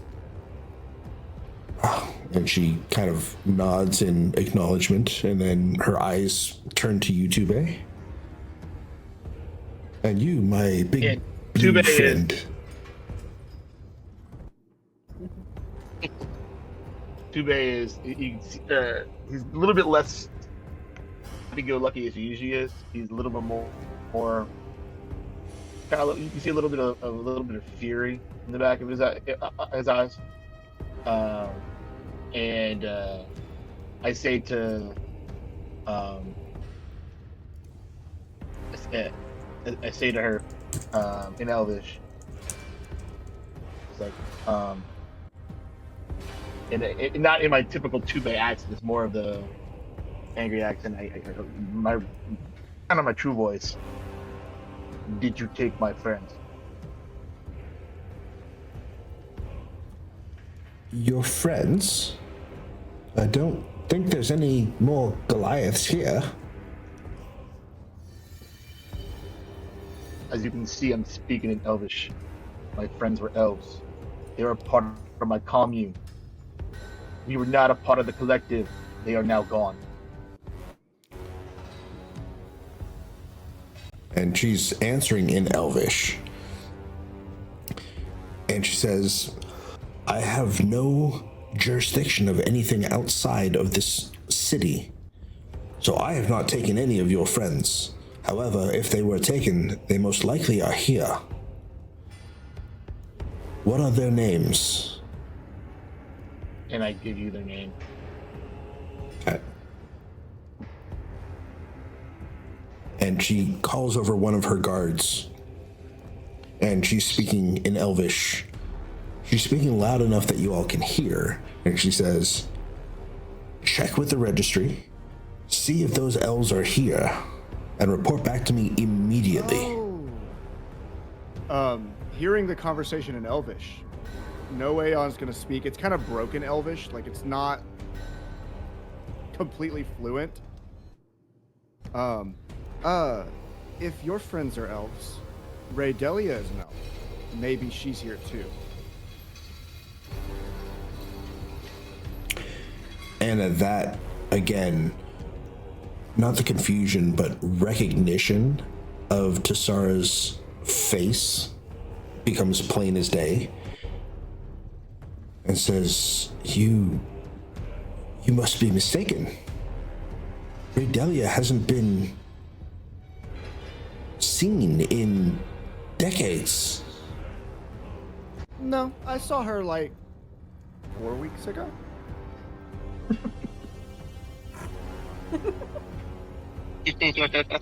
Surely you jest. She has not been seen in over 60 years. No, it's not a joke.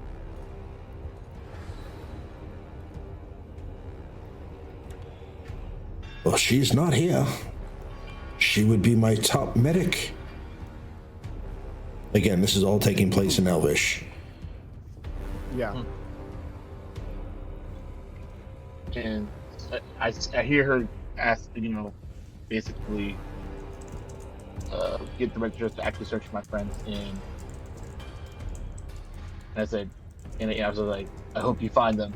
And then I switch back to my normal voice, or the voice that the rest of the party knows. And I go,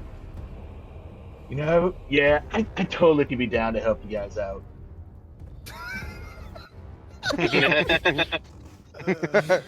We have a bit of a schizo on our hands, huh?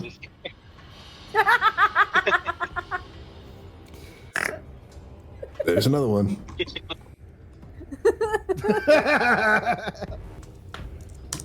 And before she can get to Ernwig, I ask, I do have one question for you, my lady, before we proceed. Yes. And this is all in Elvish. I need to know if my family made it here. My dear child, again in Elvish. I didn't know until a few minutes ago that the Highborns were still alive. Your family, I believe it was your grandfather, left us and has never been seen again, as far as I'm aware of. You say Tivakris is home, but where? I believe the town that I live in starts with an H, but I may be wrong. I'm probably about 45 minutes outside of Tivakris, to the west. Now, out of character, this comment is just fantastic. Because you said it's a place where, where men can't find it. It's a specific spot, and men can't find it. It must be the Isle of Clitoris.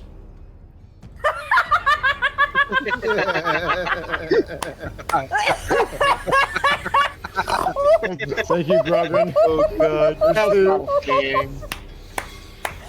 There's two. 3, 4. Grogrin, I have to give you major props on that. You broke Talion. You absolutely win. I've broken a player, I win. Okay, there's another one. 6-on-1 joke. I can't breathe. I can't breathe. Can we get 7?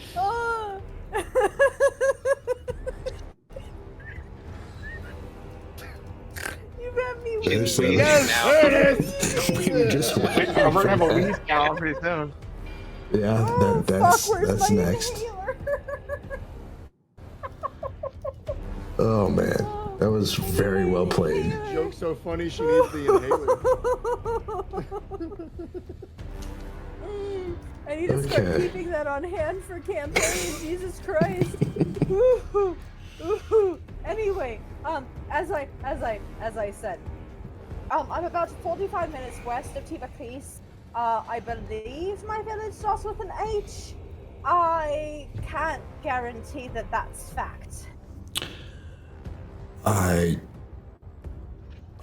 believed I knew every village on the island, but I can't say I've heard of anyone that starts with an H. Like I said, I may be completely wrong. I honestly don't know. I'm just astonished and very happy, pleasantly surprised that the Highbows are still around. We must talk.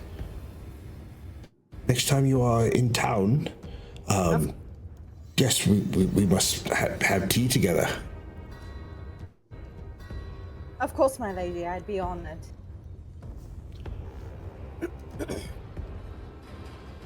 Oh, all right. Yes, splendid.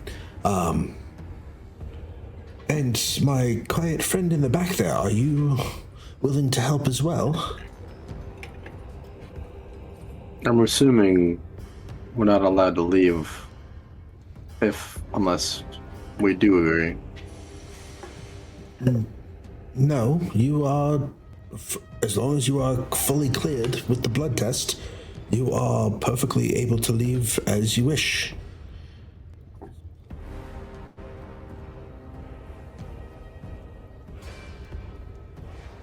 Where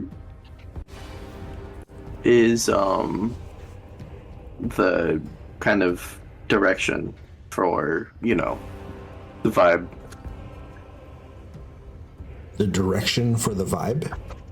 I'm trying to be vague. Oh, okay. It is not a direction. It is just a full-bodied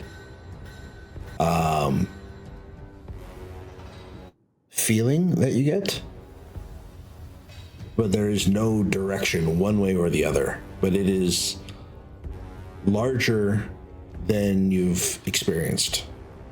You are able to leave as you are pausing to try and ascertain which direction it's coming from. She says, "You are not bound by capital charters. You are not watched by the collective. You are not assumed to lie." And then softer, "And you survived contact. This doesn't make you immune, Not an elf. but it makes you interesting. I've received reports of your Others incident. not survive. I've received reports of the incident what? of your contact. I would say that the Goliath did not survive. Would you?" He was stabbed. He was By- more than stabbed. Yeah.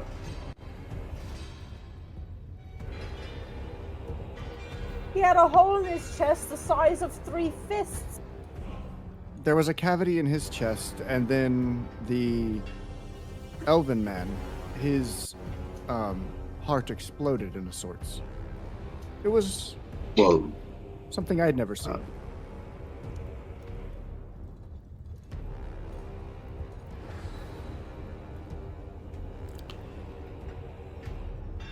If it makes you feel any better, I can provide any support that I can. If you have something you are searching for, something that you wish, I will do everything in my power to make sure you are able to obtain it. I can provide clearance letters. I can provide, access to the quarantine zones.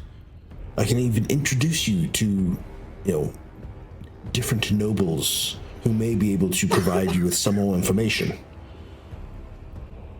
But you will not be protected from consequences should you interfere with the collective's decree. However, if you uncover something that implicates the collective, please bring it to me first. May I ask, what is the collective? The collective? We are a council of sorts. Of the 13 capital cities of the world, each leader of the capital belongs to the collective. We meet 4 times a year to discuss global issues, concerns. We create solutions. It was only a month ago that elves started attacking people, seemingly out of the blue. They showed ferocity unlike their normal selves. They seemed to be still normal, at least normal looking, but the mind was transformed into a beast of darkness, of something.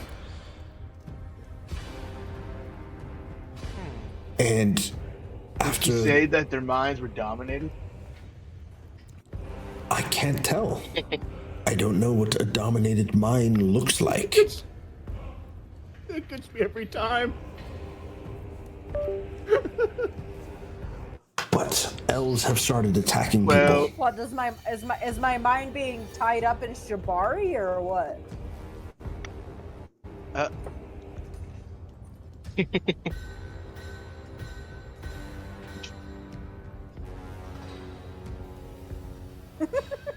So I go to explain a No little bit. answer. It's like, well, the better question was, did it seem like they were acting out of their own accord, or were they being forced to do something out of their own accord, in your opinion? I have not experienced an attack of such sorts. I've only received reports, and none of the reports have mentioned anything of the sort. Well, that's why we're here, right? Because I will- we survived an attack. And I will Yes. say, during the attack that we witnessed, he came after me, and he didn't seem in his right mind. It seemed like he was almost like a puppet, where he attacked the Goliath and then just immediately turned to the closest thing and ran to attack it, but before he could even get 3 steps in, he just collapsed. That seems to be very similar to the other reports we've received. The elves attacking almost any and everything in their path. And there's no specific, there's no hard time frame, but all of them end up dead, whether by someone else's hand or not. The collective has decreed that all elves are a menace to society, a danger to society, and shall not be allowed out in public. We are to be stuck here, quarantined, and not be let out until we can solve whatever is causing this. The problem is, nobody knows what's causing this. Uh-oh.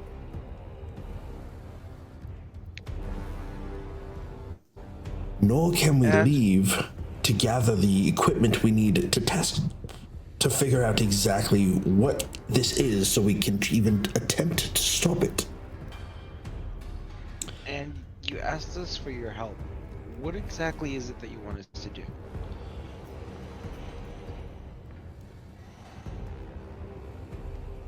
We need supplies. We need equipment. We need reagents and medical ingredients. Any elf seen outside the city is killed on sight. At least that's what the collective has decided. So we can't leave to gather the equipment and supplies that we need. I need somebody who is not elf, or who is good enough to avoid detection. I have a few people out trying to combat the collective's decree, but there are only so many of us that I trust with this information.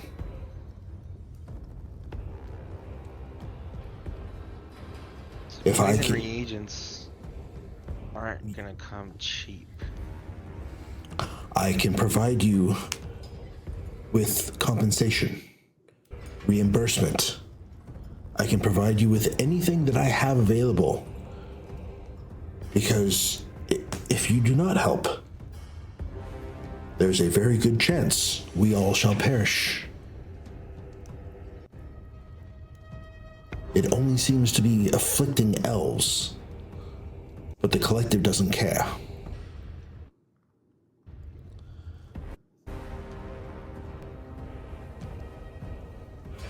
Okay. So I ask again, Mr. in the back, will you help us?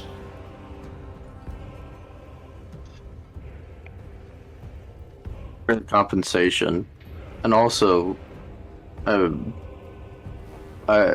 if for the sake of preserving the lives of the elves, if they seek violence against each other and seemingly explode and contaminate each other,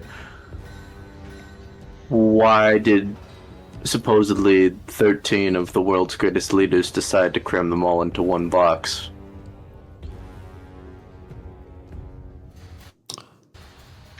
And she goes to speak and pauses. You can tell she's choosing her words very carefully. I fear that not all minds in the collective are seeking the betterment of all people.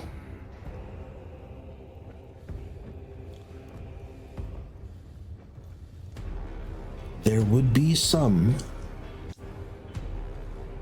who would watch us all eat each other alive before taking a single step to help us.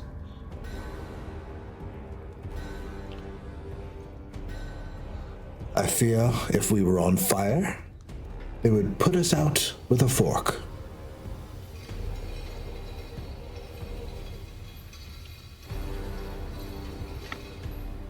That's not how you put out a fire. Exactly my sentiment.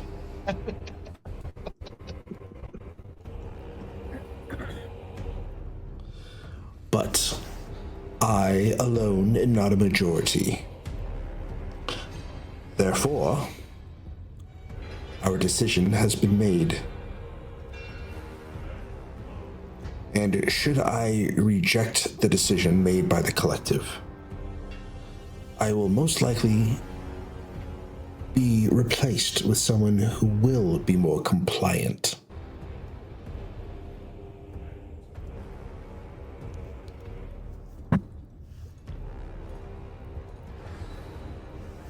History will judge us all, and I intend to give it better evidence.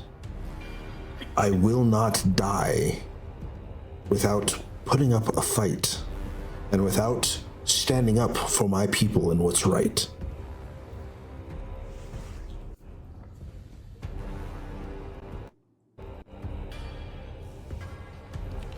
I do have a question, actually. Speak. Has any elf that's been behind the city walls been affected by this, or has it always been outside the city wall? I have not heard of any reports yet, but we are just waiting.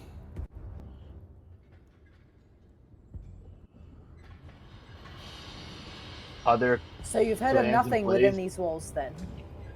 I've heard of no attacks. There have been many elves that have died, some brutally.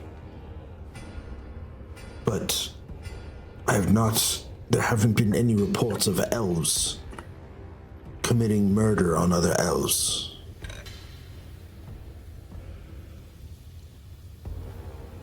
And outside of the walls, were Wait. they attacking other elves?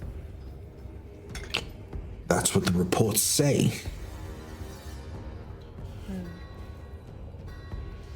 Interesting. It was at our last meeting Are there, like, that the reports contingency were in place? brought to us in session, and the decree was brought out as an emergency action.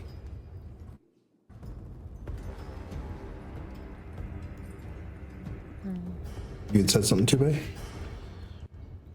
Yeah, I was gonna say, is there any contingencies in place if elves start to act crazy within inside the city walls?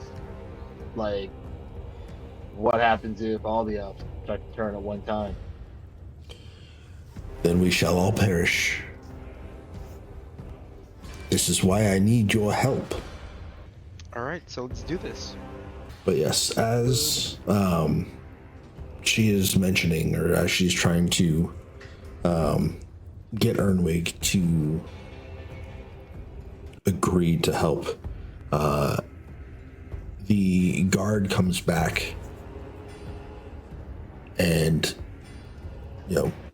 he motions to Tsarra, and Tsarra motions him forward. He comes in and he whispers in her ear, yes, I see. And she looks directly at you, Tube, and speaks in Elvish. There is no one here by those names. Is there any other names that your friends might be using? And I repeat back in Elvish. No, I don't know of any names. It could be someone else at this point. Well, what is your name, sir? I will ask around and have my court see if they can find somebody who knows you. Maybe that way we can discover who these people are.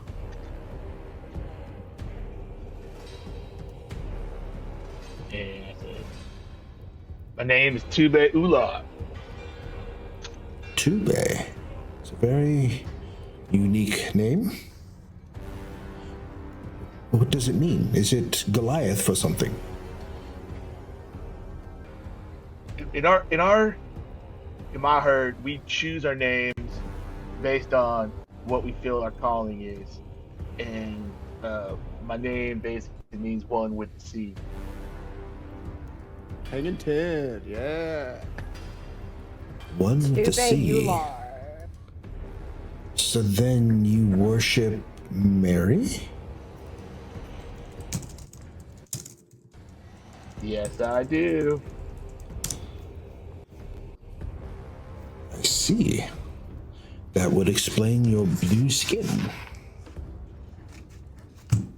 Well, Tube That is correct. That's part of Ular. my calling. Tube Ular, I will. And she cuts herself off and motions for the guard.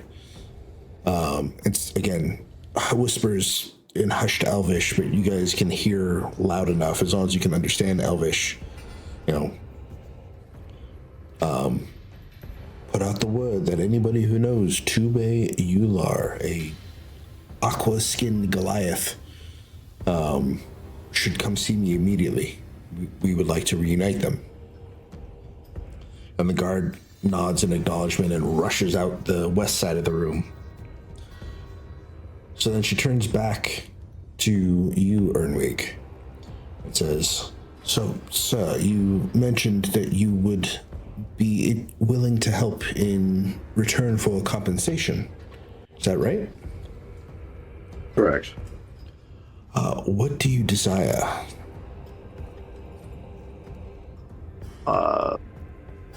Right now, access to the city. Done. If that's all it will take, at least for right now, yes, you have free run of the city. As a matter of fact, and she motions to a guard who actually comes up with 6 sealed writs that have a sigil, and it looks just like the token that you have, but there's no elvish runes carved around it, and it's not a dwarven, there's no dwarven runes. This is a wax stamped, or a metal stamped, almost like a brooch or a buckle for a belt or a hooded cloak or something like that. And it has the seal that you see hanging down from the banner behind Tsarra Viserra. It says, "Take these with you. My charter. They will allow you passage to and from the city without need for a guarded escort." They show that you are my champions. Should you ever need them, or should you ever be questioned on who is requesting your help, just show them this seal and everything should be taken care of. And the guard comes and starts passing them out to you. Noeon's gonna take it, hold it in his hand for a minute, and look and see what everyone else does with theirs. Okay. I take it and replace it where my brooch was on my cloak. Okay. What do you do with your badge, brooch? a pin?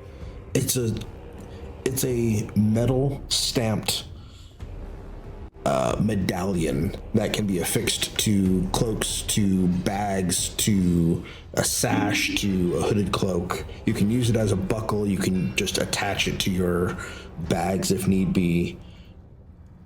It's a versatile thing, but you can carry it in your pouch if you wish as well. I give it to Tsarra. My clasp. The high bow clasp? Okay. The high bow clasp. I give it to Tsarra. She says, no, that's a very important item. You should keep it. It should stay with the Hybo family. I have more important things than just a measly little piece of silver. Please, take it. At least for now. I was going to say, you can see that she's conflicted about this, but she says, all right, I will hold it, but it means you must come back to retrieve it. Do not die out there. Of course. And she gives you a knowing at look. Least you'll have proof we came. Yeah, and I say, I will do my best to return for this, and if I don't, here you will have the evidence that the Hybo family did survive at least a little while longer. I want to take it and use it as a belt buckle for one of the many belts I have on my hip. Okay. I'm gonna attach it to my satchel string. Or, whatever, not string. Strap. Strap, yeah. Okay. That thing. Attached to the necklace charm that I put off the Goliath, and add it to that charm, or add it to that necklace, like behind the, actually in front of the actual medallion there that I got from the Goliath. Okay. Sounds good. Now, with that, Tsarra, as you guys are adorning your medallions, your seals to whatever you are doing with them,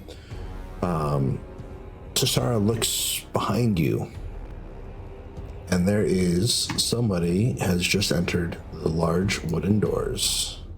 This is a white-haired elf. She walks around you and stands beside Tsarra Viserra. And she goes, "This is my lead researcher, Thalanor Moonfall. And she is the one that shall be passing along the information of the things that they need in order to help identify or attempt to identify what this is." I bow my head in greeting. She does the same. And she kind of uses her staff and taps the ground. And you see kind of... And she speaks, she says, "Aye. Good day." Not the voice I was expecting, but okay. So you're the lot that'll be helping us with the research, yeah? Yeah, Yes, that's ma'am. us. Of course we will. All right then. Well, I mean, we've only been here a month, and we're working on trying to get as much done as we possibly can. However, we have something that we are missing. When we were packed up and shipped out from Tivakis, we couldn't bring a lot of stuff. And the one thing that I'm missing that I really can't work without is an Orenthal shard. A what? Orenthal. Orenthal shot? Have I ever heard of this? You have not. Have Orenthal shard. You Valar or Dora heard of it? Nobody here has heard of Orenthal. Now, Okay. the only person that may have heard it in passing would be Noaon. And I need Noaon to give me... I'm going to give you a chance to remember this. But Okay. please give me a history check at disadvantage. Oh, okay. Oh no. That's why I said I'm going to give you a chance. Oh boy. Watch you get a nat 20. No. Oh, it's not happening with double sevens and No matter negative what. two. It's not happening with double sevens and negative two. Whee! Oh man. 7 intelligence is not hitting pretty smart today. Well, you did get Shit, we're blessed, already at but 31 total for 2 episodes. unfortunately, Shit. that's what I was gonna say. Even with that, bless ain't gonna do shit. It's a natural 1. So you have no idea what Orenthal is. You've never heard of it, but Falinor says, "Yeah, you see, it's this piece of glass, but it's not a glass. It's crystal. It's a crystal glass shard. It comes from up north. From there's a lake there. It's got a bunch of crystals, and that's as far as that's all I know about it. But Name of the lake. And what does this shard do? the shard allows us to look at people in different perspectives. See, the Orenthal has this magic Like a property. mirror in a way. No, not a mirror. It's more of a lens of sorts. No, not quite. Think of it as, how should I put it? You look through the lens and it actually shows you something. Like, Okay. That makes it's, sense then.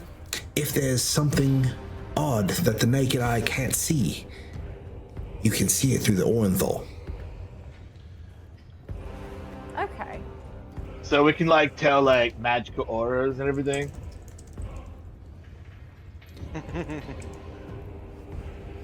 Colors, not so much. Think of it as a, okay, you have a piece of glass, and you look through it, and it looks normal, yeah? Now, take a piece of glass made from, look at the stained glass up there, right? You look through that, and it's different. Right? You don't see through it clearly. It modifies it, it changes it.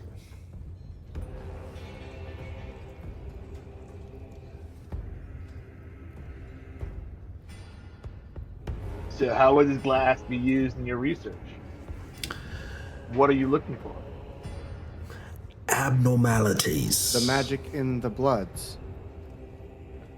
Not yeah. just in blood, but in everything. Skin, fabric, eyes. Sometimes it shows magical auras, but not all the time. Depends on the magic being used. That's interesting. So I take it you want us to go get one of these, since you can't leave the city? Yes, that would be much appreciated.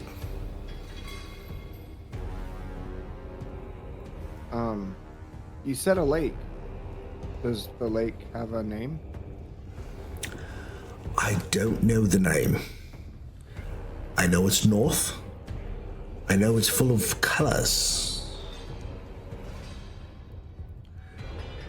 And as she says that, To the north, Noeon, Like a give like this a one- rainbow? Yes. Yes, like a rainbow. And Noeon, you know exactly where this is. It's one memory that is actually clear as day to you. The glass comes from the lake.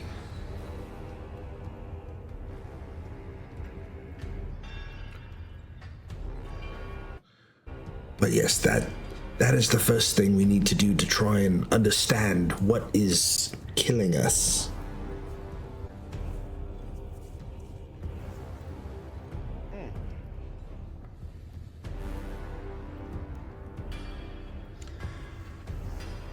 Now, because we are stuck here, we can provide you some coin to pay for a boat trip and some food. But I don't know what else you'll need out there. But you're more than Are welcome. we gonna need another ticket for the boat? Yes, most likely. Okay. But actually, you know what? We don't even need to give you coin. You don't need to carry the coin. I'll send. Oh no. Of course, we can't leave. Yes, so we shall give you coin to give for the boat ride.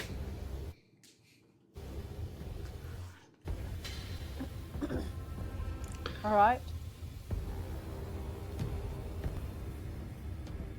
Could I get a quick recap on how we got here?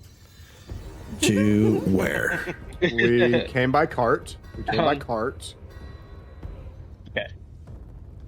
So I heard everything from like the shard, like from the shard forward. I've heard everything. Okay. I just don't know how we got to the shard. Okay, so everybody has agreed to help Tsarra Viserra. About that time, she passed out her medallions, her governor's seal, saying that you are official representatives of Governor Tsarra Viserra. And about that time, her lead researcher stepped up and joined the throne room from where you guys came in. She walked around the group and she said, "This is my lead researcher, Thalanor Moonfall. She is the one who will be, you will be discussing with her kind of what is needed and reporting everything to me. But she's the one that's going to let you know what we need because I don't know exactly how to describe it as well as she does." So she has said the first thing we need are supplies that we couldn't bring with us when we were packed up and shipped out from Tiva Kreese. I need an Orenthal shard, which is a piece of crystal that comes from a lake up north. And with Noeon remembering something and discussing it, you found out that there's a lake up north that it shines the colors of the rainbow. And then that's where you heard from. Cool. Thanks. Yeah. But yes, if you will give me just a couple minutes, I can return with some supplies to give to you. And yeah, hopefully we will see you as soon as you can. She is then going to head out towards the western door. And she's going to disappear. So Tsarra says, thank you for helping us. I don't know what we would do without you. Of course, milady. We'll do whatever we can. Now, aside from materials that you will need on your journey, as far as we can tell, are any of you looking for something, or is there anything else I can do for you while you are here? I'm looking for Raydelia. And she just looks at you, plain as day, straight face. Right hand goes up like I was like, yeah, me, I'm talking.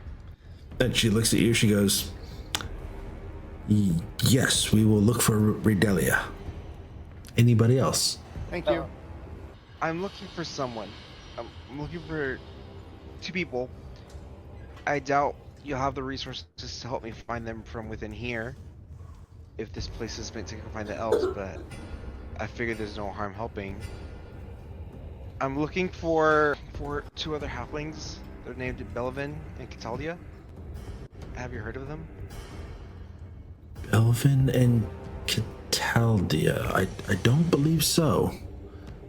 I haven't met very many they're halflings. famous archaeologists. They're famous archaeologists, and they've uncovered several dig sites.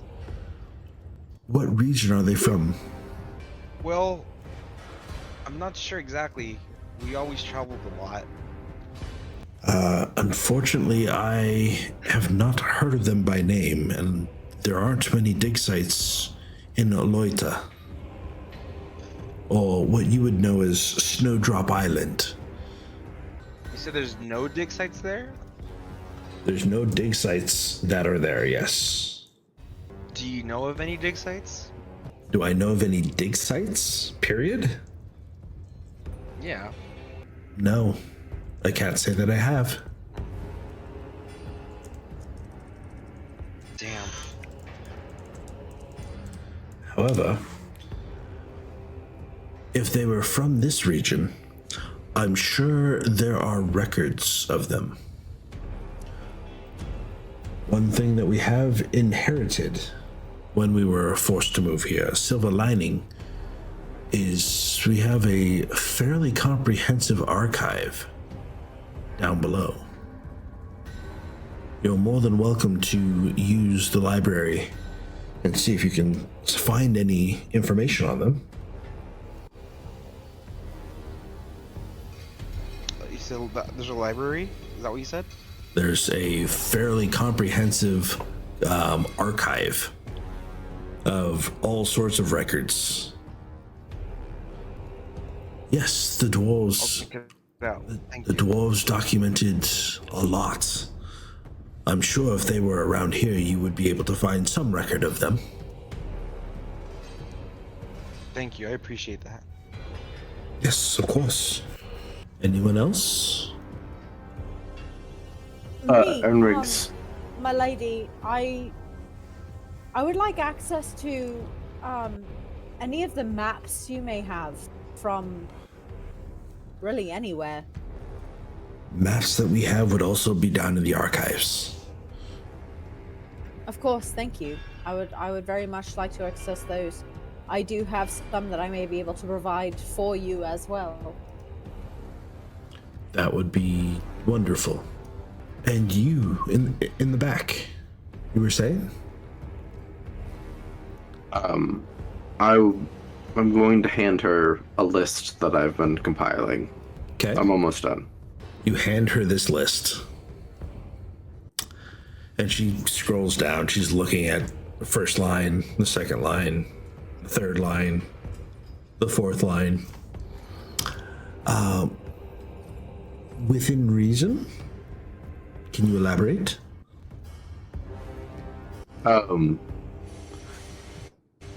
Within the near future, if we are going to be spending a period of time here, I will require a copious amount of raw materials. We will provide as many as we can spare.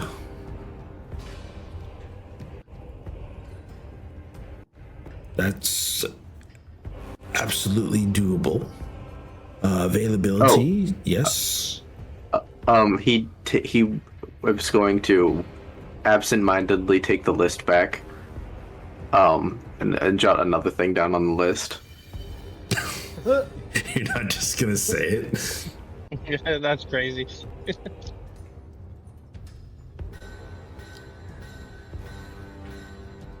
So she is waiting patiently. And then hands it back to her.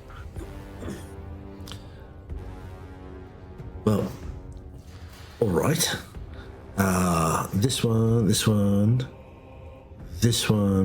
and this one we can provide no problem.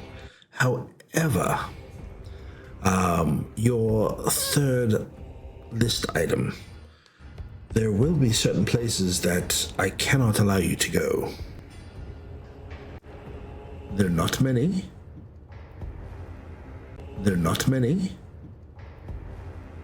But they have been walled off from all of us.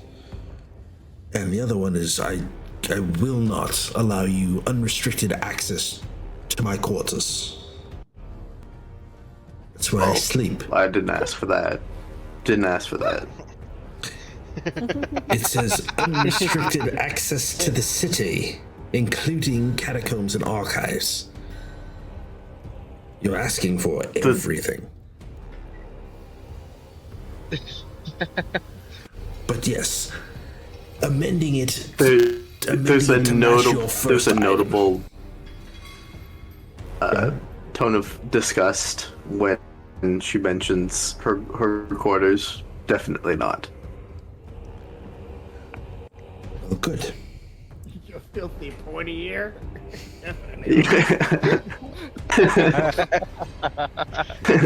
I don't. Not actually. Yes. Amending this list item to match the first Bed with one. knife ears. Amending this to match your first line item to have within reason. Yes, you absolutely may have unrestricted access to the archives, the catacombs, etc.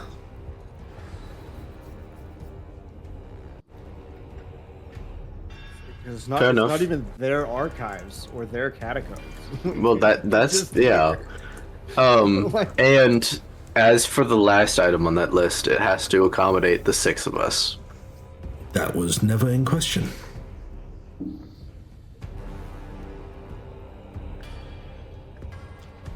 But yes, you shall have everything on this list. And that is not a difficult ask to fulfill. And at this point, the researcher, Thalanor, has come back. And she, has packs, like literally 6 bags worth of stuff. And inside there's a bunch of gold pieces. There are some, a pouch of rations. To everyone except Talion, they are not the common rations that you would find elsewhere, but they are. It looks like It's lembas bread. it's not lembas bread because they can't grow lembas here. Therefore, it's this kind of hard, tough, like ash looking. Kind of looks like you guys ever Hardtack? It looks like hardtack crossed with the brown bread from Outback Steakhouse. If you guys know what that brand, Is it a loaf of hardtack? it's a loaf. I'm so fucking down. That's what it looks like. I'm so fucking down. But so you have the rations, you have some gold pieces. There are How much gold? Oh, the sweet honey wheat bread or the sweet molasses bread. I think so. It's the brown bread with the white seeds on it or oats on top. But yeah, it The is a sweet bread. The molasses honey wheat. It's a ship biscuit, as Grogrin says. Yes. But that is the bread I'm saying. It looks You're like a hardtack shit combined with biscuit. that. Ship, with a P, like a I boat. said shit biscuit. One could say a canoe that you have to lick. You can go so many different ways. Exactly. So, you have the rations. You have, I'm going to say it's 25 gold pieces apiece in each of the bags. Oh shit! That is, you also have, there's an extra torch. There is an extra 50 feet of rope. Nice. And that's what's in the pack. So you guys have an extra backpack with all of those things in it.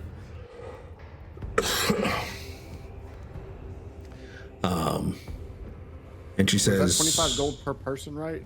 per person. Yeah. Okay. I'm rich. Hey, Mindz, I do want to ask because I noticed it earlier, Mhm. but I have 44 gold points in my inventory and I don't know where that came from. Probably from your background. Your background. Or it could, as part of it could be from your session 0.5. If there was anything Definitely that you, from your background. because yeah, backgrounds now give they give the stat points, they give the gold pieces, they give you your starting equipment, as just like your class does. Nice. Some backgrounds do, not all backgrounds do. Correct, but that's Now, where it combined would with come what from. you just gave me, I have a nice amount of gold points. Awesome. 69. Nice. Very Now, nice. There's a reason I gave you 25. So, you guys now are able to move about the cabin. The lead researcher, Thalanor, kind of said, "Oh, if you please, I will lead you to your residence where you'll be staying." And Tsarra says, "Thank you again, brave adventurers. Please return as soon as you can. Our very lives depend on it." As does mine. Will do. So then the researcher is going to lead you guys down towards the front door and out back into the back out into the city. So I'm going to drop this map and we will reshare this. So you guys are now back in the city, right? Yep. Can everybody see the map? Yep. Yeah. Yes. Okay. Well, the lead researcher, Thalanor, is going to lead you from... actually, I need to remember where the ping is. Ping mode. So, can you guys see this red ping? Just on the northwestern side. It's the northwestern side of the Citadel. Can you do it Now I again? can because I zoomed Yes. Okay. Yes. Northwestern side of the Right at the citadel. top of the arena looking thing. Yes. Oh yeah. Oh, I see. Okay. Oh, I can click multiple Green, times. purple. Alex, I was looking for with you, and I was like, "Where the heck?" Yeah, I started drawing and it helped. Yes. It said northwest, and I was like looking like northwest of the entire city. Yeah, no, Yeah, I started northwest. looking up here. Northwest of the castle, or the Citadel. So, Okay. you're gonna go up this road. And Oh, how'd you you are, make it big? I didn't. That's what she said. That's Giggity. So, she leads you to this building here. Find all the raindrops. So, This building here is where you all will be staying. And I will come up with a map for it. So that way you have a place where you can put your stuff. You can, you can create a workshop or anything of the sort if you wish to do things within your own domicile. But this will be your house for the remainder of this quest, this campaign. So,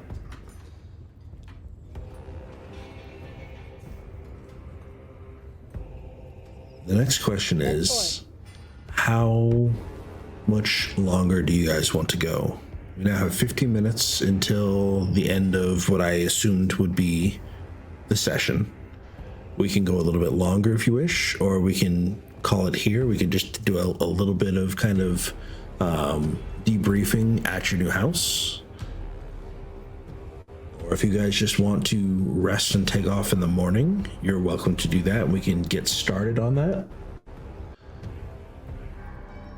I leave the decision to you I'm guys. down to just rest. I'm down to just get a long rest in. Actually, no, I want to check out the archives. What time would it be right now? That's a good question. Like in game. Let's see. Right now, it is probably 8 or 9 p.m. ish.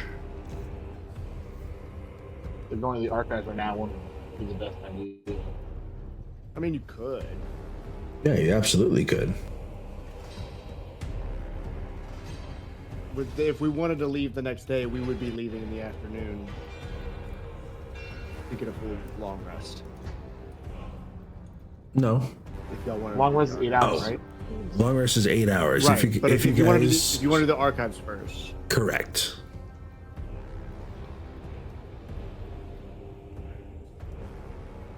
could I turn We could spend an extra back day preparing. and offer. Yeah. Could I turn back and offer to take or go to take up Tsarra on her offer for tea before bed? You can. So you're gonna drop your stuff off and then head back to the castle or the citadel? Yeah. Yes. If I stay up late, what if I don't get a long rest? If I stay up all night, what will happen? I get a thing of You would get a point of exhaustion. exhaustion. Yes. Okay. I don't want to like everybody like. I don't want to Vela. slow anybody else down because I want to check out the. What's up? I could just carry you and you can sleep when we go journeying in the morning. So long as we don't run Sure. into anything.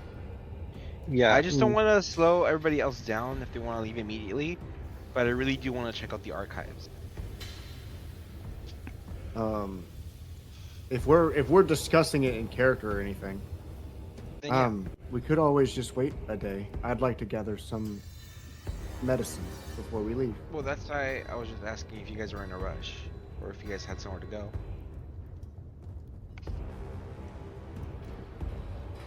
Well, I mean, we obviously need to go I have to nowhere to Aeoliana, go. but I'm not in a rush. Oh, good. Then I can take my time then. I really want to check out the books, see what they have. I'll go with Valar to the archives. Okay, so you guys want to do that in the morning or you want to do that right now? Are we waiting a day, or are we gonna rest and leave in the morning? That's the question. Are we spending tomorrow in the archives, getting supplies, prepping, and then leaving? Okay.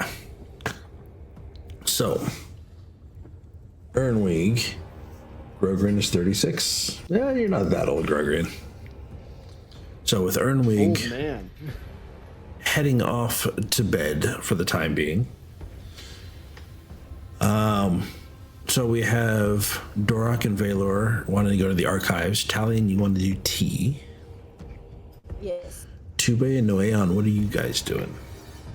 Are we staying for a whole day tomorrow, or are we leaving as soon as everyone's awake in the morning?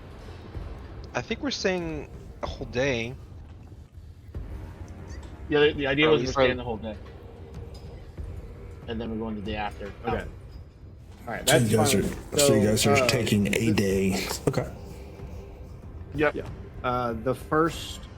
That first night, I'm gonna get all of my stuff put away, and I'm gonna take time to double check all of the things I do have, and make a list of things I need to buy once shops open for the day, if there are any. I don't know. I don't remember if we passed any or anything like that, because all these people kind of just got here, and they don't really have a lot of trade coming in and out. But I don't know that, so I'm gonna go to look for shops like I'm used to doing. So you're I'll do doing in that the morning. in the morning. Okay. Yeah. But for right now, you are just kind of unpacking and Yeah. Are we trying in to- like? Are we in like separate rooms, or are we like bunk bed Yes. situations? Yes, that you will each be in separate rooms. Valor and Dorak will have separate rooms. They can share if they wish. But yeah, there will be at least one room for each of you. Okay. What I'm planning to do is just take a night just to rest, meditate before I go to sleep, and then rest throughout the night with the idea of being able to, in the morning, do an impromptu soap shop at the side of the domicile which we're staying, close to like a city street, if it's possible, where I can just like sell my soaps. Okay.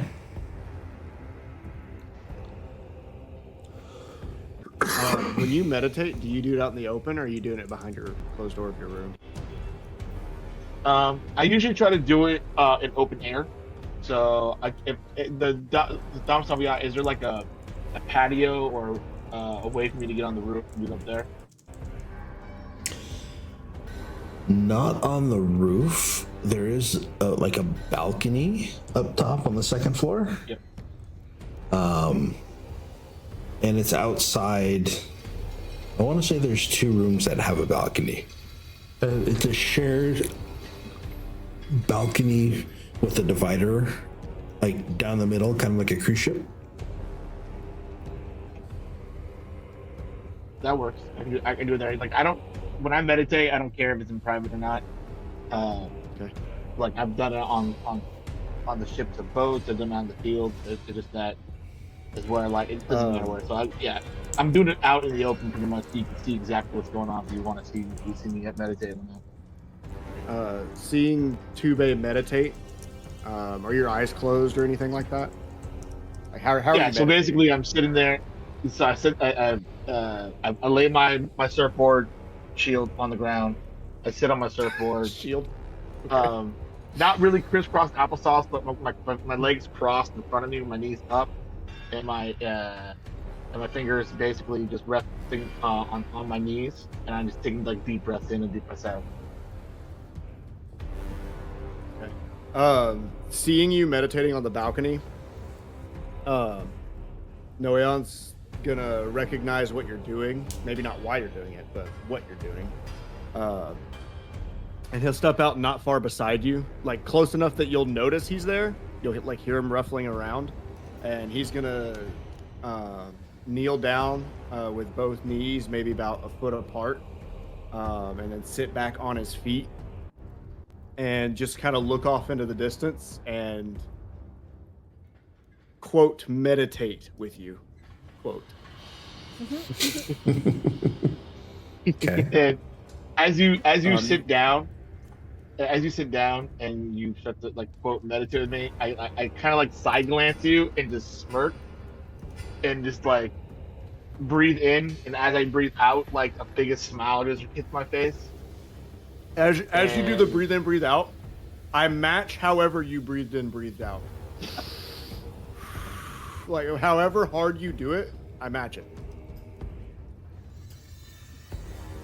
Awesome. And like I let you do that and like just I don't say anything, but you know, I breathe deep in, breathe out, and I notice next to you you're doing the same kind of cadence, and that actually brings me more peace.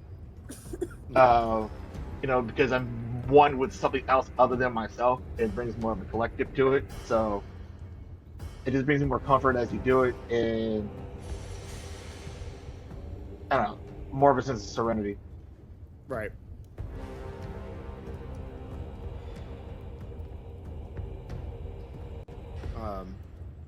And whenever you're done meditating and to go to stand up is when Noeon goes to stand up. So I go to stand up, and I turn to you and offer you my hand. Or you don't like to grab hands, right? I grab you. I offer you off my arm, basically, just to help you up off the ground. Okay. I take it. Let you lift me up.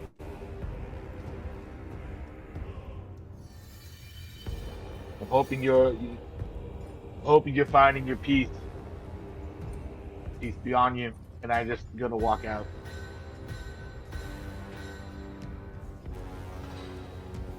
Noeon doesn't quite respond as you leave.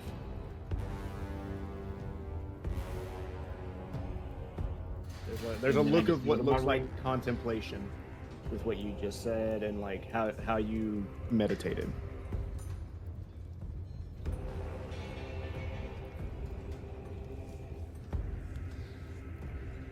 The ominous music is not helping. I went to write some notes down and I just hear, whoa. No, that I prayed to my eldritch sea god. Yeah, for real. Well, this has been the music and the sounds of, what's it called? Of Endar Findal. But here, we can swap to this.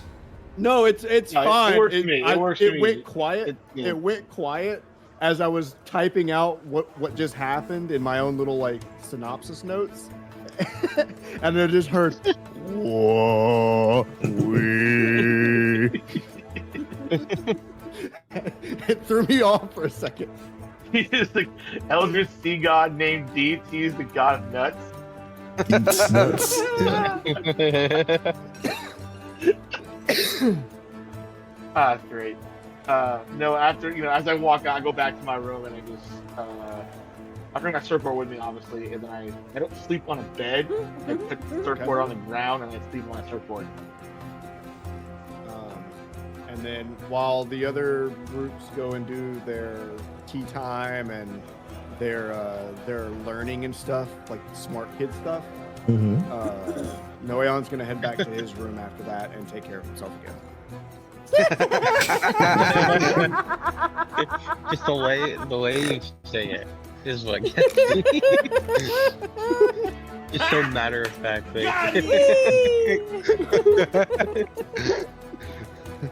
Oh man, we are on a roll. Sound like cherry in the morning. I know why. Man's gotta do what a man's gotta do. His room. Better make sure you lock the door.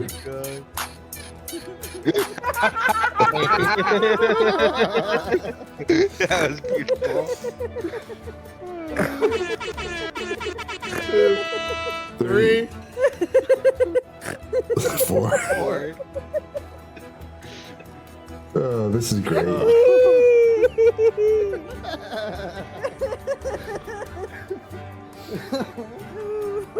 Okay.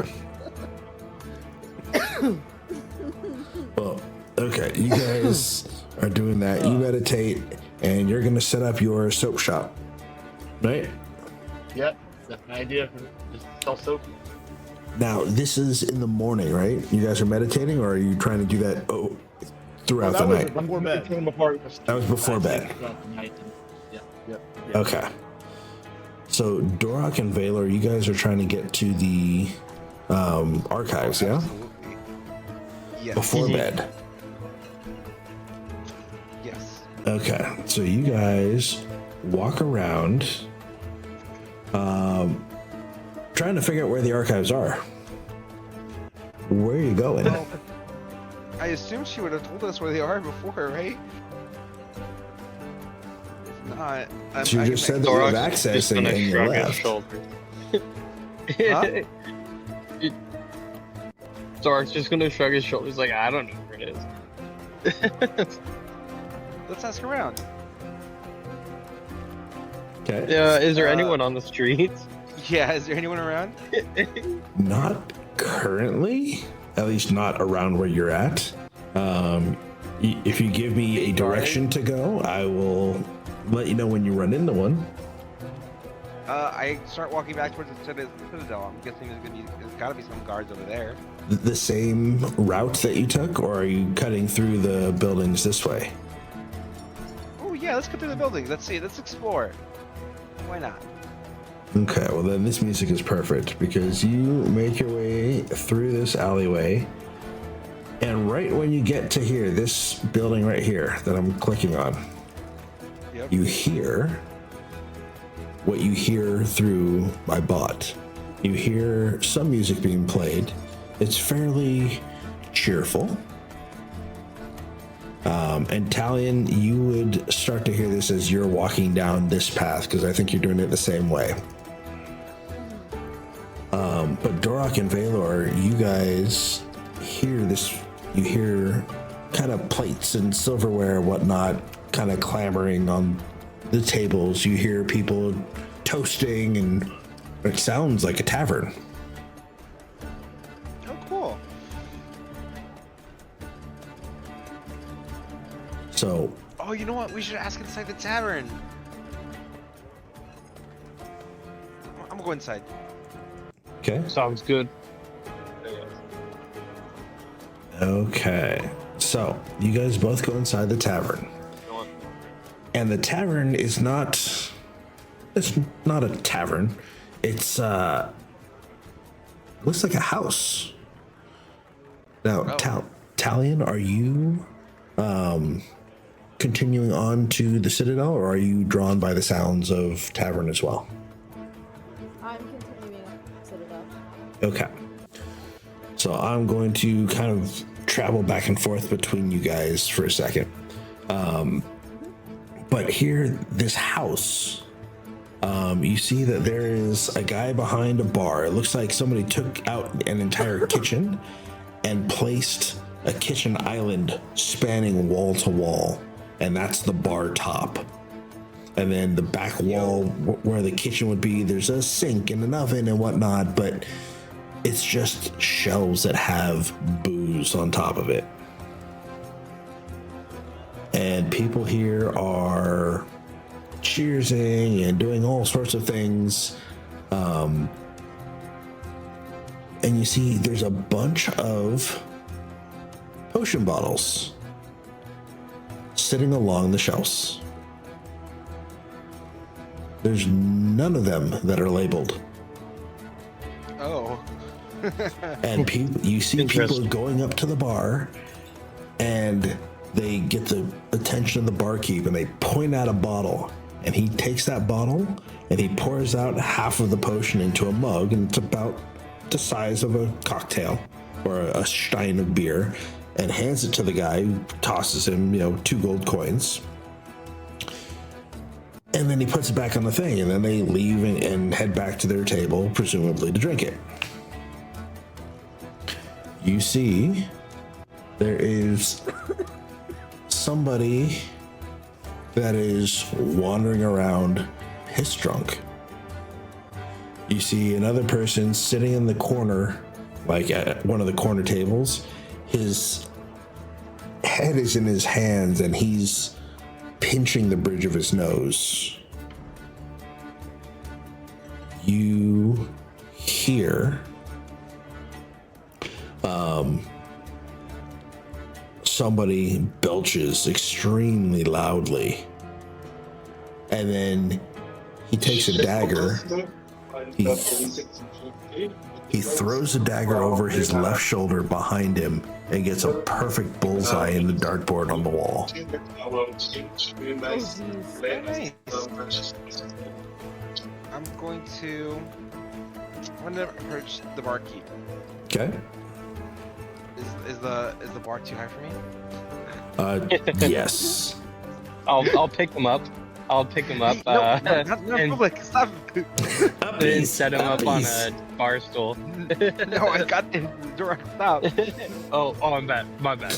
Okay, so Dorak places you, so you're now standing on a bar stool in front of this counter, and you're able to see over the bar, and you can now see the lower shelves that are next to the oven and the stove top and everything else that has more potion bottles inside there. You'll see about half the bottles are completely empty. Half the bottles are, in different levels, either half full or full. All different colors. There's yellows and blues and reds and blacks and oranges and lime green and yellow. Some are transparent, some are opaque, some have fleck in it. And the barkeep comes up and says, "Hey, are you old enough to order?" To drink, no, but to order, yes. How much for an ale for my brother here? Ale. We don't have ale. Oh, what do you have? We have potions. They're alcoholic potions, but they're potions. Oh. You must be new around here. What do you have? Yeah,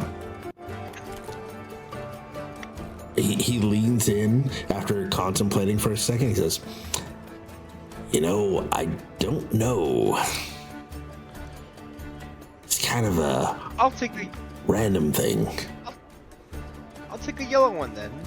Okay, I was gonna say I can give you the entire list of the colors, or you can roll. I believe there's a d20. 3, 6, 9, 10, 11, 12, 13, 14, 15, 16, 17, 18, 19, 20. You can either roll a d20 and get one at random, or I can give you a list of colors and you can select from the colors. Can I just pick a color and then roll a d20 for the effect? No, because each color Oh. relates to a potion. Oh, okay. So you want to roll for the color, or you want me to just give you the color list? I rolled a 6. You rolled a 6. Okay.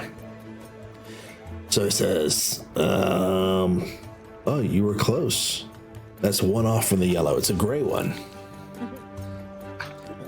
Can't you just give me the yellow one and not tell me what it does? I just said I want yellow for no reason. Yeah, if you want yellow, I'll give you the yellow one. Yeah, give me yellow. Draw, what's your favorite color? Okay. You sure you want yellow? Right. Draw, what's your favorite color? Wait, what? Trevin. You're He muted. might be in boarding. Yeah. Yeah. What's going on? What's your favorite color? What's Dork's favorite color? Dork's gonna like a nice deep, nice like brown or green.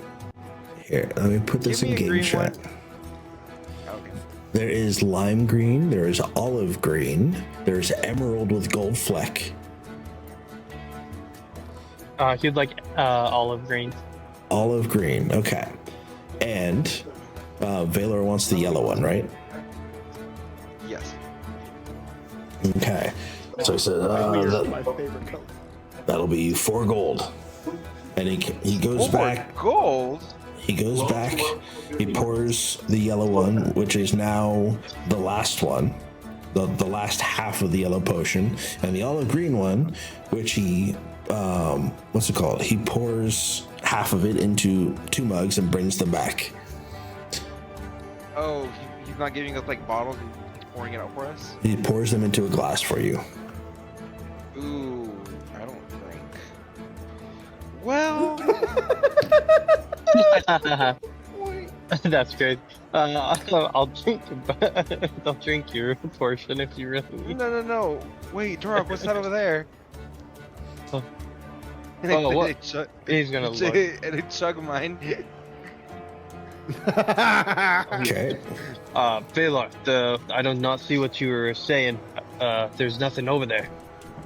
Yeah, my bad. Must have been the wind. Oh. Oh, okay. And then he's going to turn back to his mug and drink his orange or his olive green potion. What happens, Mindz? Okay. So, I'll start with the yellow one. Now, it tastes like a white sangria. You get fruitiness, you get some wine notes, you get a little bit of like vodka or Moscato, kind of all these things combined. And it tastes really good. And it's really, really strong. Give me a Constitution saving throw, please. Ah, crap. You ain't going to archives today, buddy. Now, this is just to see if you get drunk. Okay. Somebody be drunk now.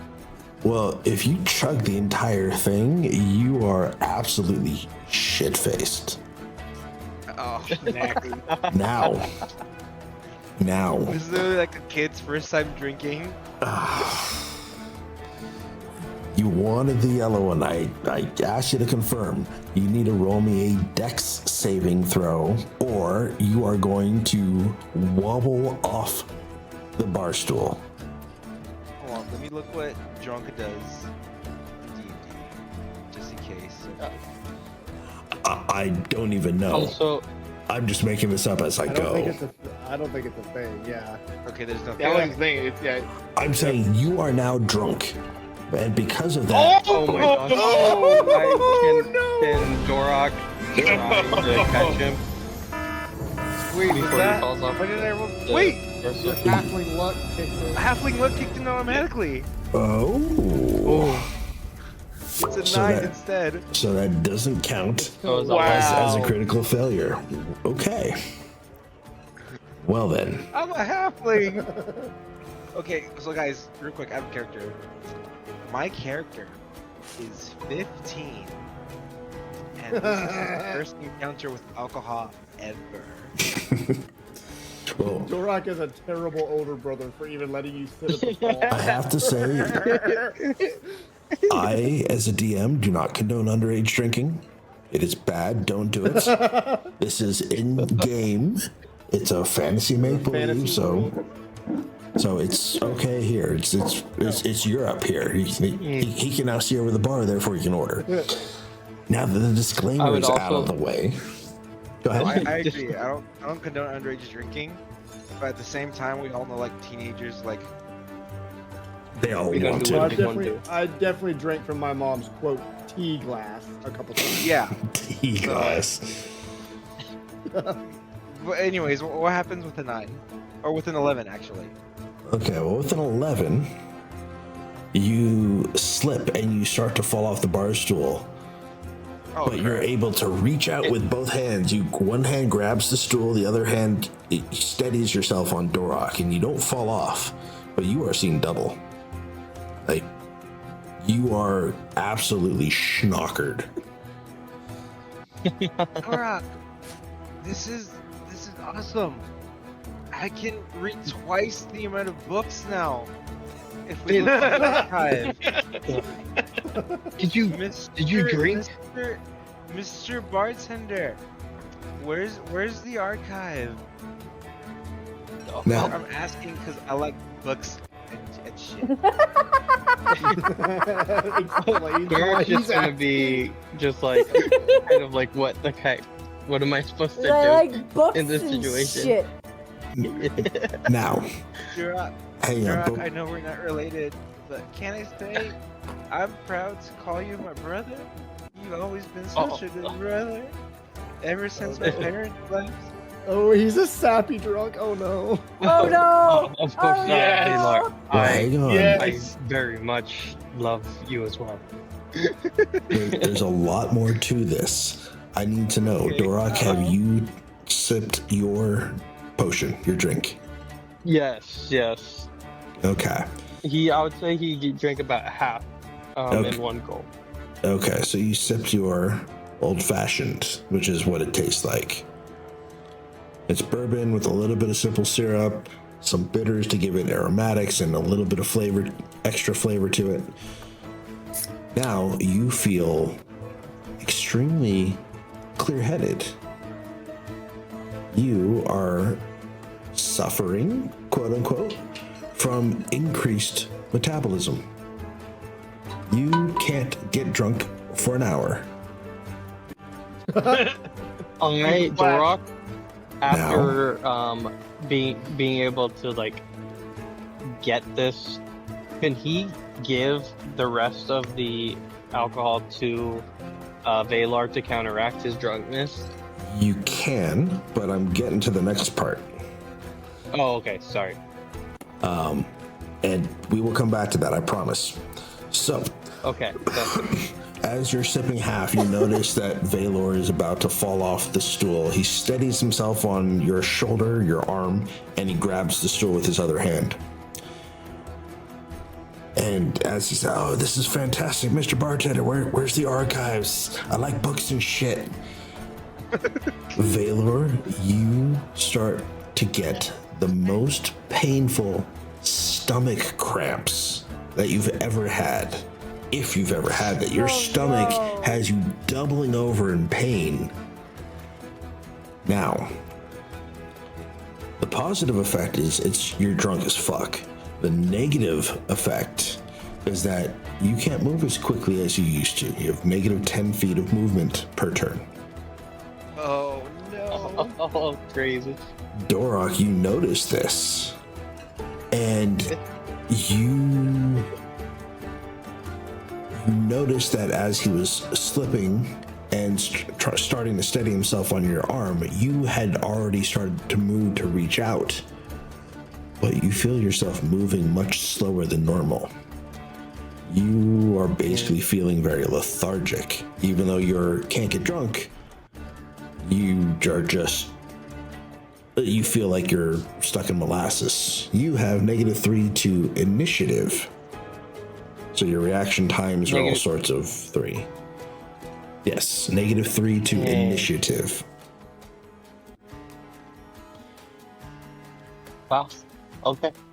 So, But did Valar just take the freaking D&D equivalent of magnesium citrate? probably. Worse than diarrhea in a minute. So the Do I barkeep, give? yeah, you will. But in order, the barkeep turns around and he's watching Valor ask him the question, and Valor immediately almost doubles over in pain, and he's still drunk. Barkeep goes, I don't think you're going anywhere, son. You might want to take it easy there. Are you sure you're okay to drink? Something tells me you haven't drunk before. No, it's fine. That's what life's all about. Trying out new things, right? And another stomach cramp hits you. Does it come with the bubble guts? So, Dorok, you are now able to... Okay. I don't know if you want to hand it to him or if you want to literally pick him up with one hand and hold his head while you shove the rest of the thing down his throat, or what? Yeah. Oh no. Dork will be like, well, it seems my drink counteracts alcohol. Here, Valar. And he'll grab his head with one hand and then like tilt his mug up to his mouth and just kind of like just start pouring and hope he drinks it. Okay. So I'm just like, Now, what? And then go. well, here's the question.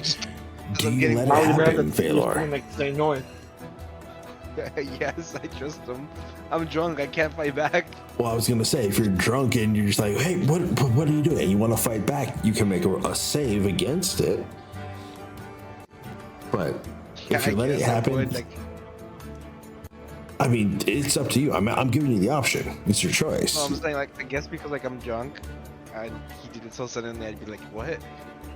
Well, he's moving slow enough, which is why you have the option to react to it if you want. Well, if he's moving slowly and I see it coming, then like I'll open. Okay. Because he said aloud that it slows, like, increases metabolism. Well, he's talking in slow motion too. No, I try to fight back. Okay. Down. Yeah, he's like he's the sloth from Zootopia at the DMV. Yeah, no, I don't let it happen. You'll let it happen. Okay. No, I don't. What do you? You don't? Okay. Roll me a dex save. Oh god. Ducks. At disadvantage? No. 13's not bad. Okay. Now I want. This is a contested, which is why it's not an advantage. So, Dorok, I need you to roll me a sleight of hand, and we're gonna -3 from it. Sleight of hand. So you have a +3, so roll -3. So you got. Yes, you got a 15, but that's just the straight roll. We're -3ing from it, which is a 6 difference between what you got and what that is. So But it says that he got a +3 with it, but the -3, so he just rolled 15. no, it's -3 from the roll. It's not -3 plus his bonuses, which is a +3. It's the roll -3. 12. So it would be a 12. So Valor, yeah, you kind of fight against it, and you start to hear him say something, but you kind of pull away a little bit. Some of it gets in your mouth. And this is another alcohol that you've never tasted.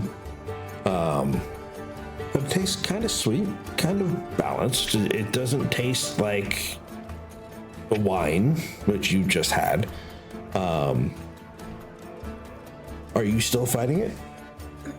Because it looks like he's trying to get you drunk. More drunk. Yeah, I fight it. You still fight it. Okay.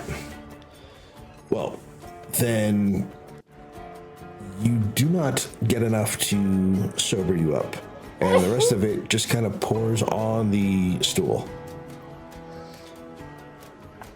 Dorok, seeing this, is gonna kind of look down at his hands and be like, "Why am I so slow?" And he's gonna be like, I'm sorry, Barkeep. And he's gonna be like, Doing. Bless you. "Oh, Thank you. I was trying to sober you up, but if you prefer to be alcohol? drunk, it seems this counteracts alcohol. It's more potion than alcohol." Oh, why didn't you say so? I believe I did, but it does not look like you are of sound mind. Perhaps it's best we retire for the night? But the archives. They will be there in the morning. At this point, I just have like my head in my hands. I'm just like not handling it really well at all. I'm just having a bad time at this point. Well, I have to say it was redeemed. So in your attempt to get to the archive, you came up a little short as a halfling. That's sweet. Ta-da. Well, you are going to take Valor, and I'm assuming going to carry him back to the house. Yeah. Which isn't very far. It's like it's 2 blocks. And you guys make it back to bed, and you are trying to put him to bed, and he's Valor, I can assume you're just, no, I don't want to go to bed. Leave me alone. You know, the whole trying to put a drunk octopus to bed while he's looking for his keys. That whole analogy. But eventually you do succeed, and Valor is sleeping peacefully. He wakes up every once in a while, still with stomach cramps. But you guys both eventually nod off to sleep. Which leaves me with Talion. Yes. You start working your way back down the road. You hear the sounds of the bar, but you make it back to the Citadel. And you walk up those broad marble steps. You make it to the front door. And you Actually, I should go back to the other music. So you make it to the guards of the front door. And they say, "Oh, are you back so soon?" You're back. Yes, I wish to seek the company of Milady. She had offered tea, and I would like to take her up on that. I would like to speak with her, please.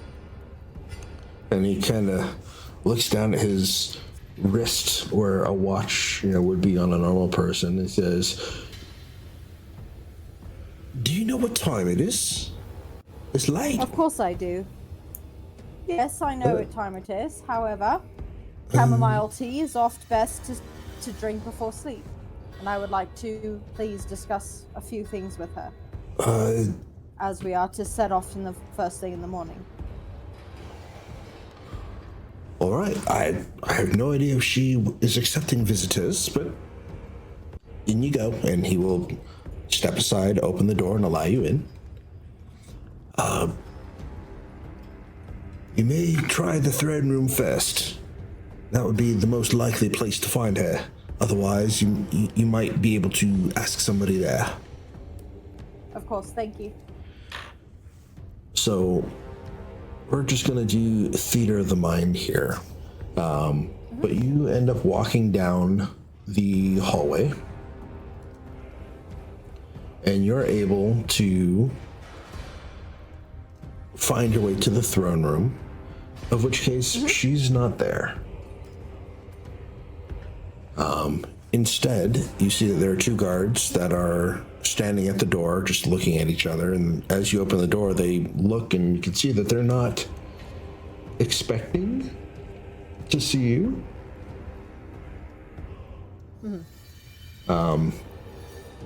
May we help you, sir? Yes, I am actually seeking Milady. I wish to speak with her. She had mentioned something earlier, and I would like to discuss it with her before I turn in for the evening, since we are to set out first thing tomorrow. I haven't seen her in quite some time. I think she left shortly after you did. Let me see if I can go find her. Just wait right here for a minute. And he'll leave you with the second guard, as he will go off trying to find her. Now, where did it go? And as I'm waiting, my hand reaches in my pocket, and I just hold on to that poppet and just kind of fiddle with it a little bit.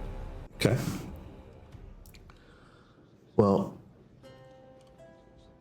a couple minutes goes by, and he returns. He says, you there? I've located Tsarra. She is this way. Please follow me. And I follow. And he will lead you back through 3 or 4 different hallways to a large room that is... It's almost like a courtyard, but inside. It's... Okay. You're not looking up at the stars, but it's almost like it would be, if you know what a sunroom is or a 3-season room, it's one of those that is in the middle of the house. So there's no windows or anything else, but it's a lit room that is it's a sitting room, really. And there is Tsarra Viserra, and she is just sitting and expecting your arrival. Okay. So I approach and I kneel and I say, "Thank you for taking the time to meet with me this evening, my lady." Yes, of course. I'm trying my best to accommodate everybody, and I'm not really tired, so I'm glad that you came back. I understand you must have a lot on your plate. If only you knew, child. Anyways. I can only guess. And she claps twice, quickly, golf clap. And the table that you're sitting at is set. 3 people come in from both sides of the room, and they set down plates of saucers and tea cups. And they bring in one of the chefs brings in a couple of pastries. Mm-hmm. And out comes a steaming pot of tea. It's not chamomile, but it's tea nonetheless. It's not anything that you've ever tasted before. But it's poured into your cup. It's poured into Tsarra's cup. And you're offered sugar cubes. I decline the sugar. You decline the sugar, okay? Tsarra takes 3. Oh, I don't know. There's just something bitter about the tea that I much prefer a sweet tea. See, and for me, sweet just, I don't know. It bitterness reminds me a bit more of home than sweetness does, I guess. Well, unfortunately, you're in that position. Life should be sweet. It should not be bitter. It should be, but I don't necessarily view bitterness as a negative thing. It means I'm alive enough to taste. It also means you know hardship. And that's an elf so young. You shouldn't know hardship by now. I've been traveling for so long that, I mean, it is what it is, and I barter, and I travel, and I map things, and I draw, and, I only return home every once in a while, and so I had no idea about all of this. And it's just, I'm worried.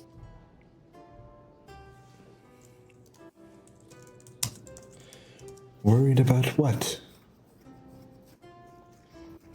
About Mum and Dad. I don't know where they are. I don't know if they've made it here. I don't know if they're still on the island. You didn't even know we were still alive. I did not. That's what happens when you go into hiding. Tell me, what did your parents tell you of Tivakris? Did they say why they left? No, they really didn't. I mean, I know my mum just wanted, I guess, not necessarily freedom, but she just wanted to be somewhere else. I don't know about Dad. He never really talked much.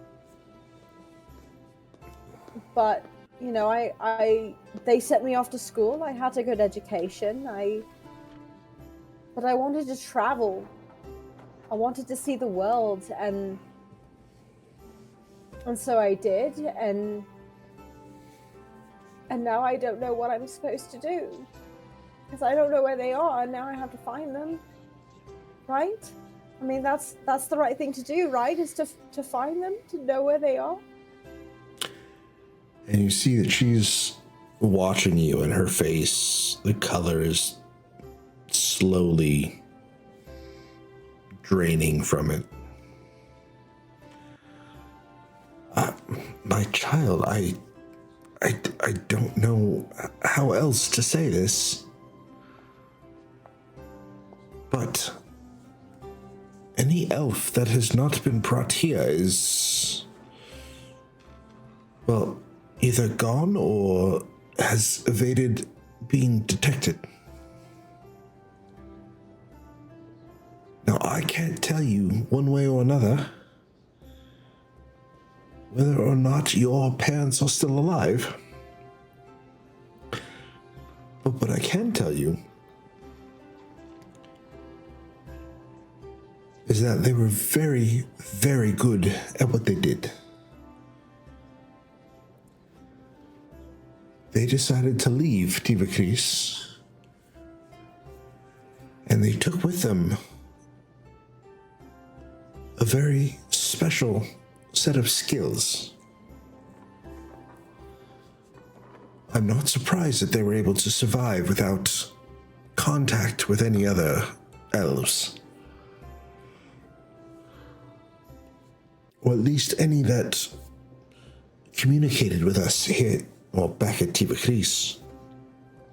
Well, maybe that means that they're still there because nobody could find where we were, right? I mean, you don't even know the name of the small village that we went to, right? That means they're okay, right? And she exhales, not sharply, but long, drawn-out breath. And then her concern kind of turns into a small smile. Yes, my child, they must be all right. And she reaches her hand out and puts her hand on top of yours from across the table. And she's looking at you with, the kindness that a mother would show her own child.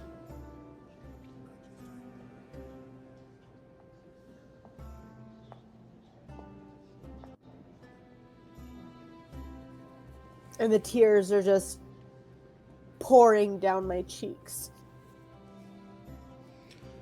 There. One of the guards comes up and hands you a kerchief. I nod, I nod gently and take the kerchief from him and, wipe my face as eloquently as I can. And, well, your parents even taught you proper manners. they tried their best. Did they teach you how to shoot a bow? Of course they did. I was one of the best at it at home. Really? Yes, ma'am. Would you say you're better than your father? Oh no, I could never say I was better than him, even though I hit 4 bullseyes in a row and he couldn't do that. But that's beside the point.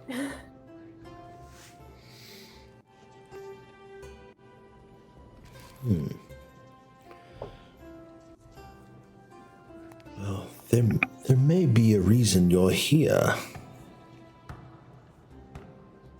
The goddess must have sent you. The goddess must have sent you back home to your kind after so many years.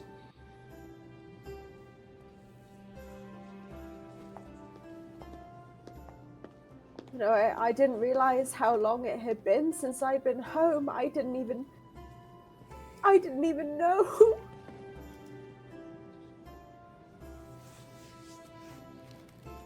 How could I have not known? It's only been a month, child. You have no reason to have known. But I'd noticed as through my travels I had seen them less and less of us around. I should have known something was wrong.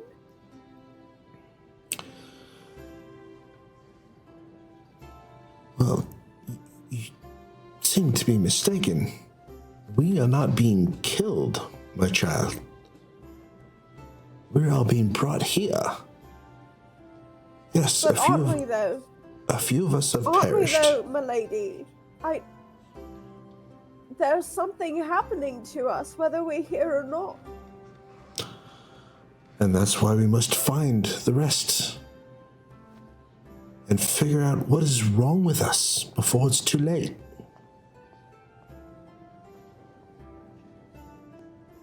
And I wipe my face again and pull out the poppet from my pocket and I set it on the table. And kind of just rest my hand on it. You know, my mom made this for me when I was little. When I had decided that I wanted to be an adventurer, and to make maps and to draw, and you know, they always wanted me to be a teacher, and I knew that was never the path for me. I couldn't stay in one spot. It was never something that suited me, and so my mom made this for me. And I carry it with me always. And now I fear, with everything going on, that this may be the last thing I have left.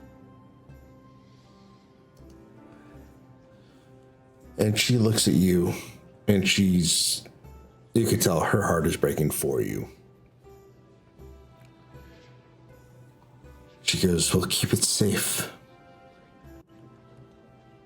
You know she can't leave you as long as you have that. Right?" Right.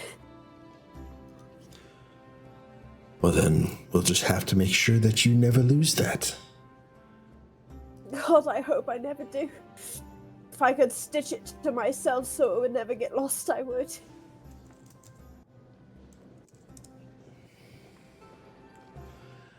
May I see that? Of course. And I hand it over to her. She takes a look at it and she turns it over in her hands a couple times and she says, "Your mother made this for you, yeah?" Yeah, just a little puppet. She said it was for protection, but it never really did much for me except remind me of home and remind me of her. I've never really thought of it as much more than just a simple little trinket to keep.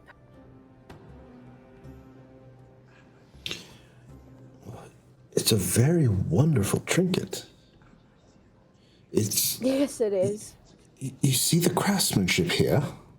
It's something I would come to expect from a highbow. We always have been very crafty, haven't we? Crafty indeed. But... And she goes on to kind of talk about her experiences with the Hybo family. You know, before they left, I knew a Hybo. Really? Yes, I think I was one of a group of 4. We studied archery together. Oh, really? Yes, taught by the Hybo. I can almost, smell the oil that we used when we crafted our first bow. The high elbows, the breathing. That's what I remember the most.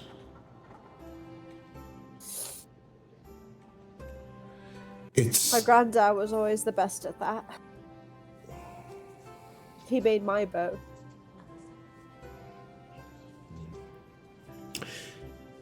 Do you have your bow on you? No, it is currently back in my room. Okay, so you set things down and then went back. Yeah. Okay.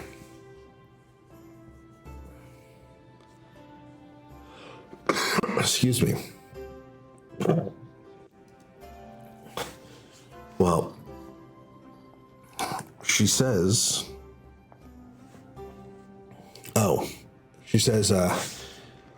now tell me, does your family still fire the bow like this?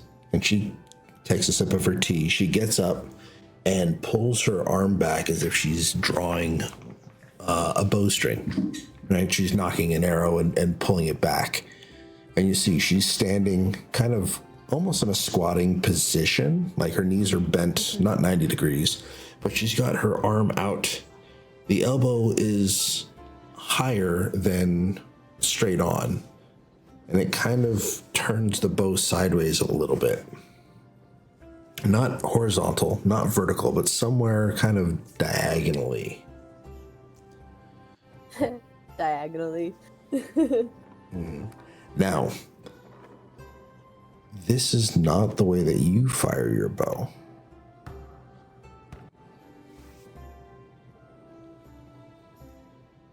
My grandfather was close to that, yes, but that's not how I learned. And how did you learn? So I stand and I grab, one of the small pieces of silverware that would be on the table for the baked goods. Mm-hmm. And I hold it in my hand, and I hold it pretty much full horizontal with just like with my left hand, with just a slight incline up toward the right. Okay. And act like I'm drawing it back with my right hand also horizontal and pulling it back to my shoulder rather than to my chin. So this is how I've been able to fire. This is how I was taught. Okay. And she goes, really? Like that? Yes, ma'am. And you see, she looks at you confused for half a second, almost like she's studying you. And then her face turns serious looking.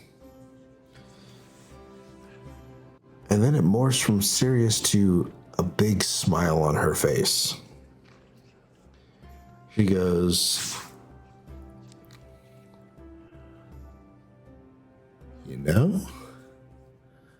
I think you might just actually be a highbow. Oh, really? What gave it away, ma'am? You could tell the difference between our stances.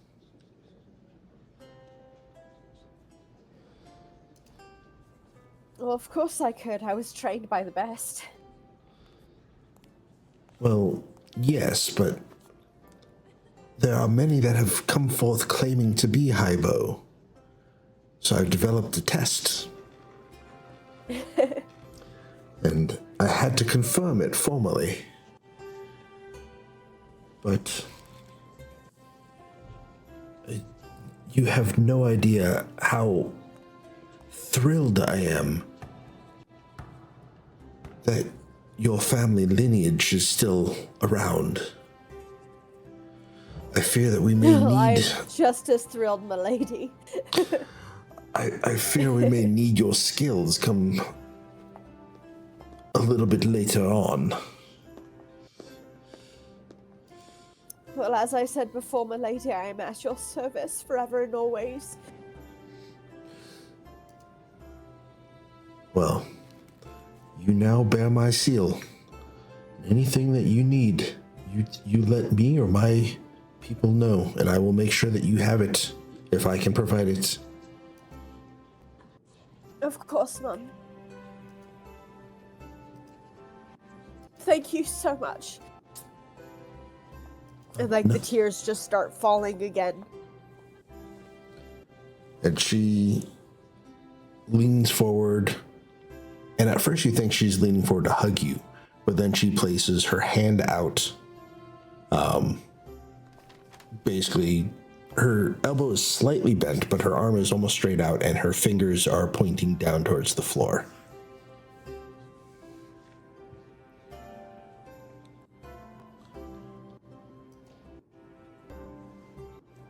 Well, I reach forward and take her hand, obviously. That's fine. But yes, so that happens, and then she starts walking towards the door, taking you there. And And as you get to the door, she turns back and says,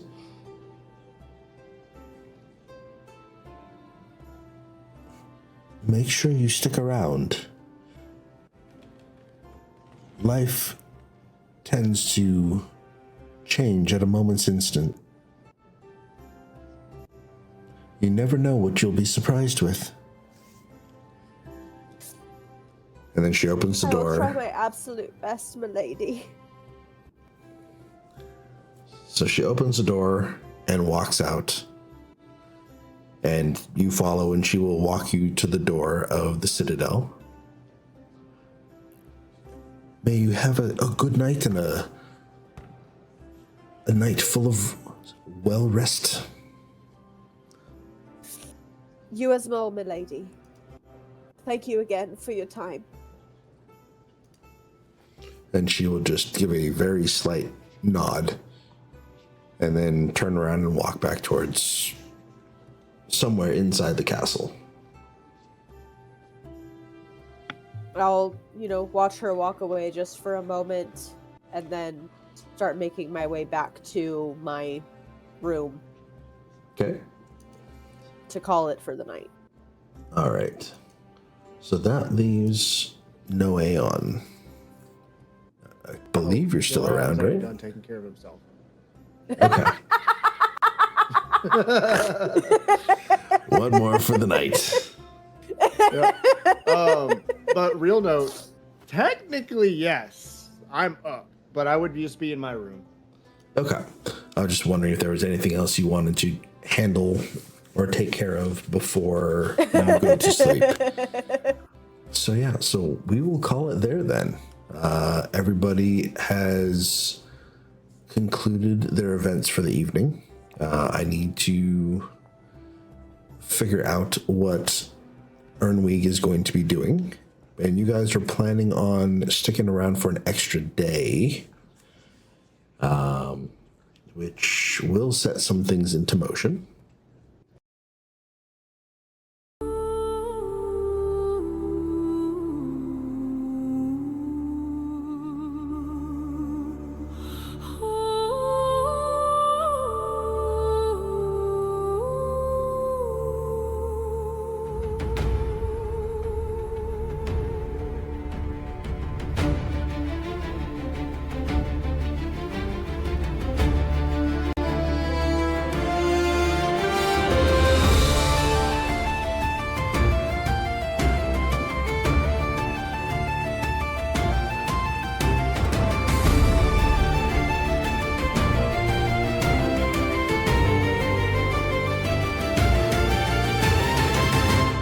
By Viserra's word, we take the road, bearing questions, not the code. We search the groves, the stone, the stream, for signs half seen, for broken dreams. The land remembers what we do not. Scars still burn where the cision wrought. Old seams breathe where worlds once tore, and leave behind what was not before.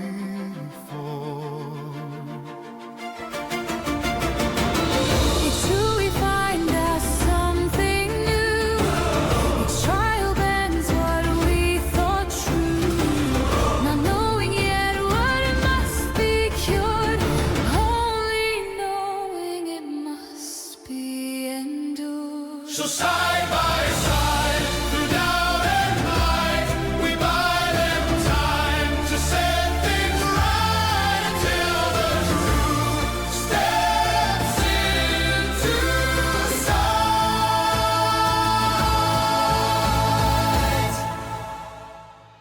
We will return to the betrayal of light.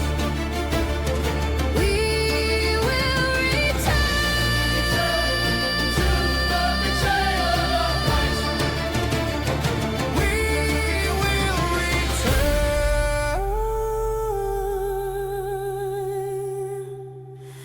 to the betrayal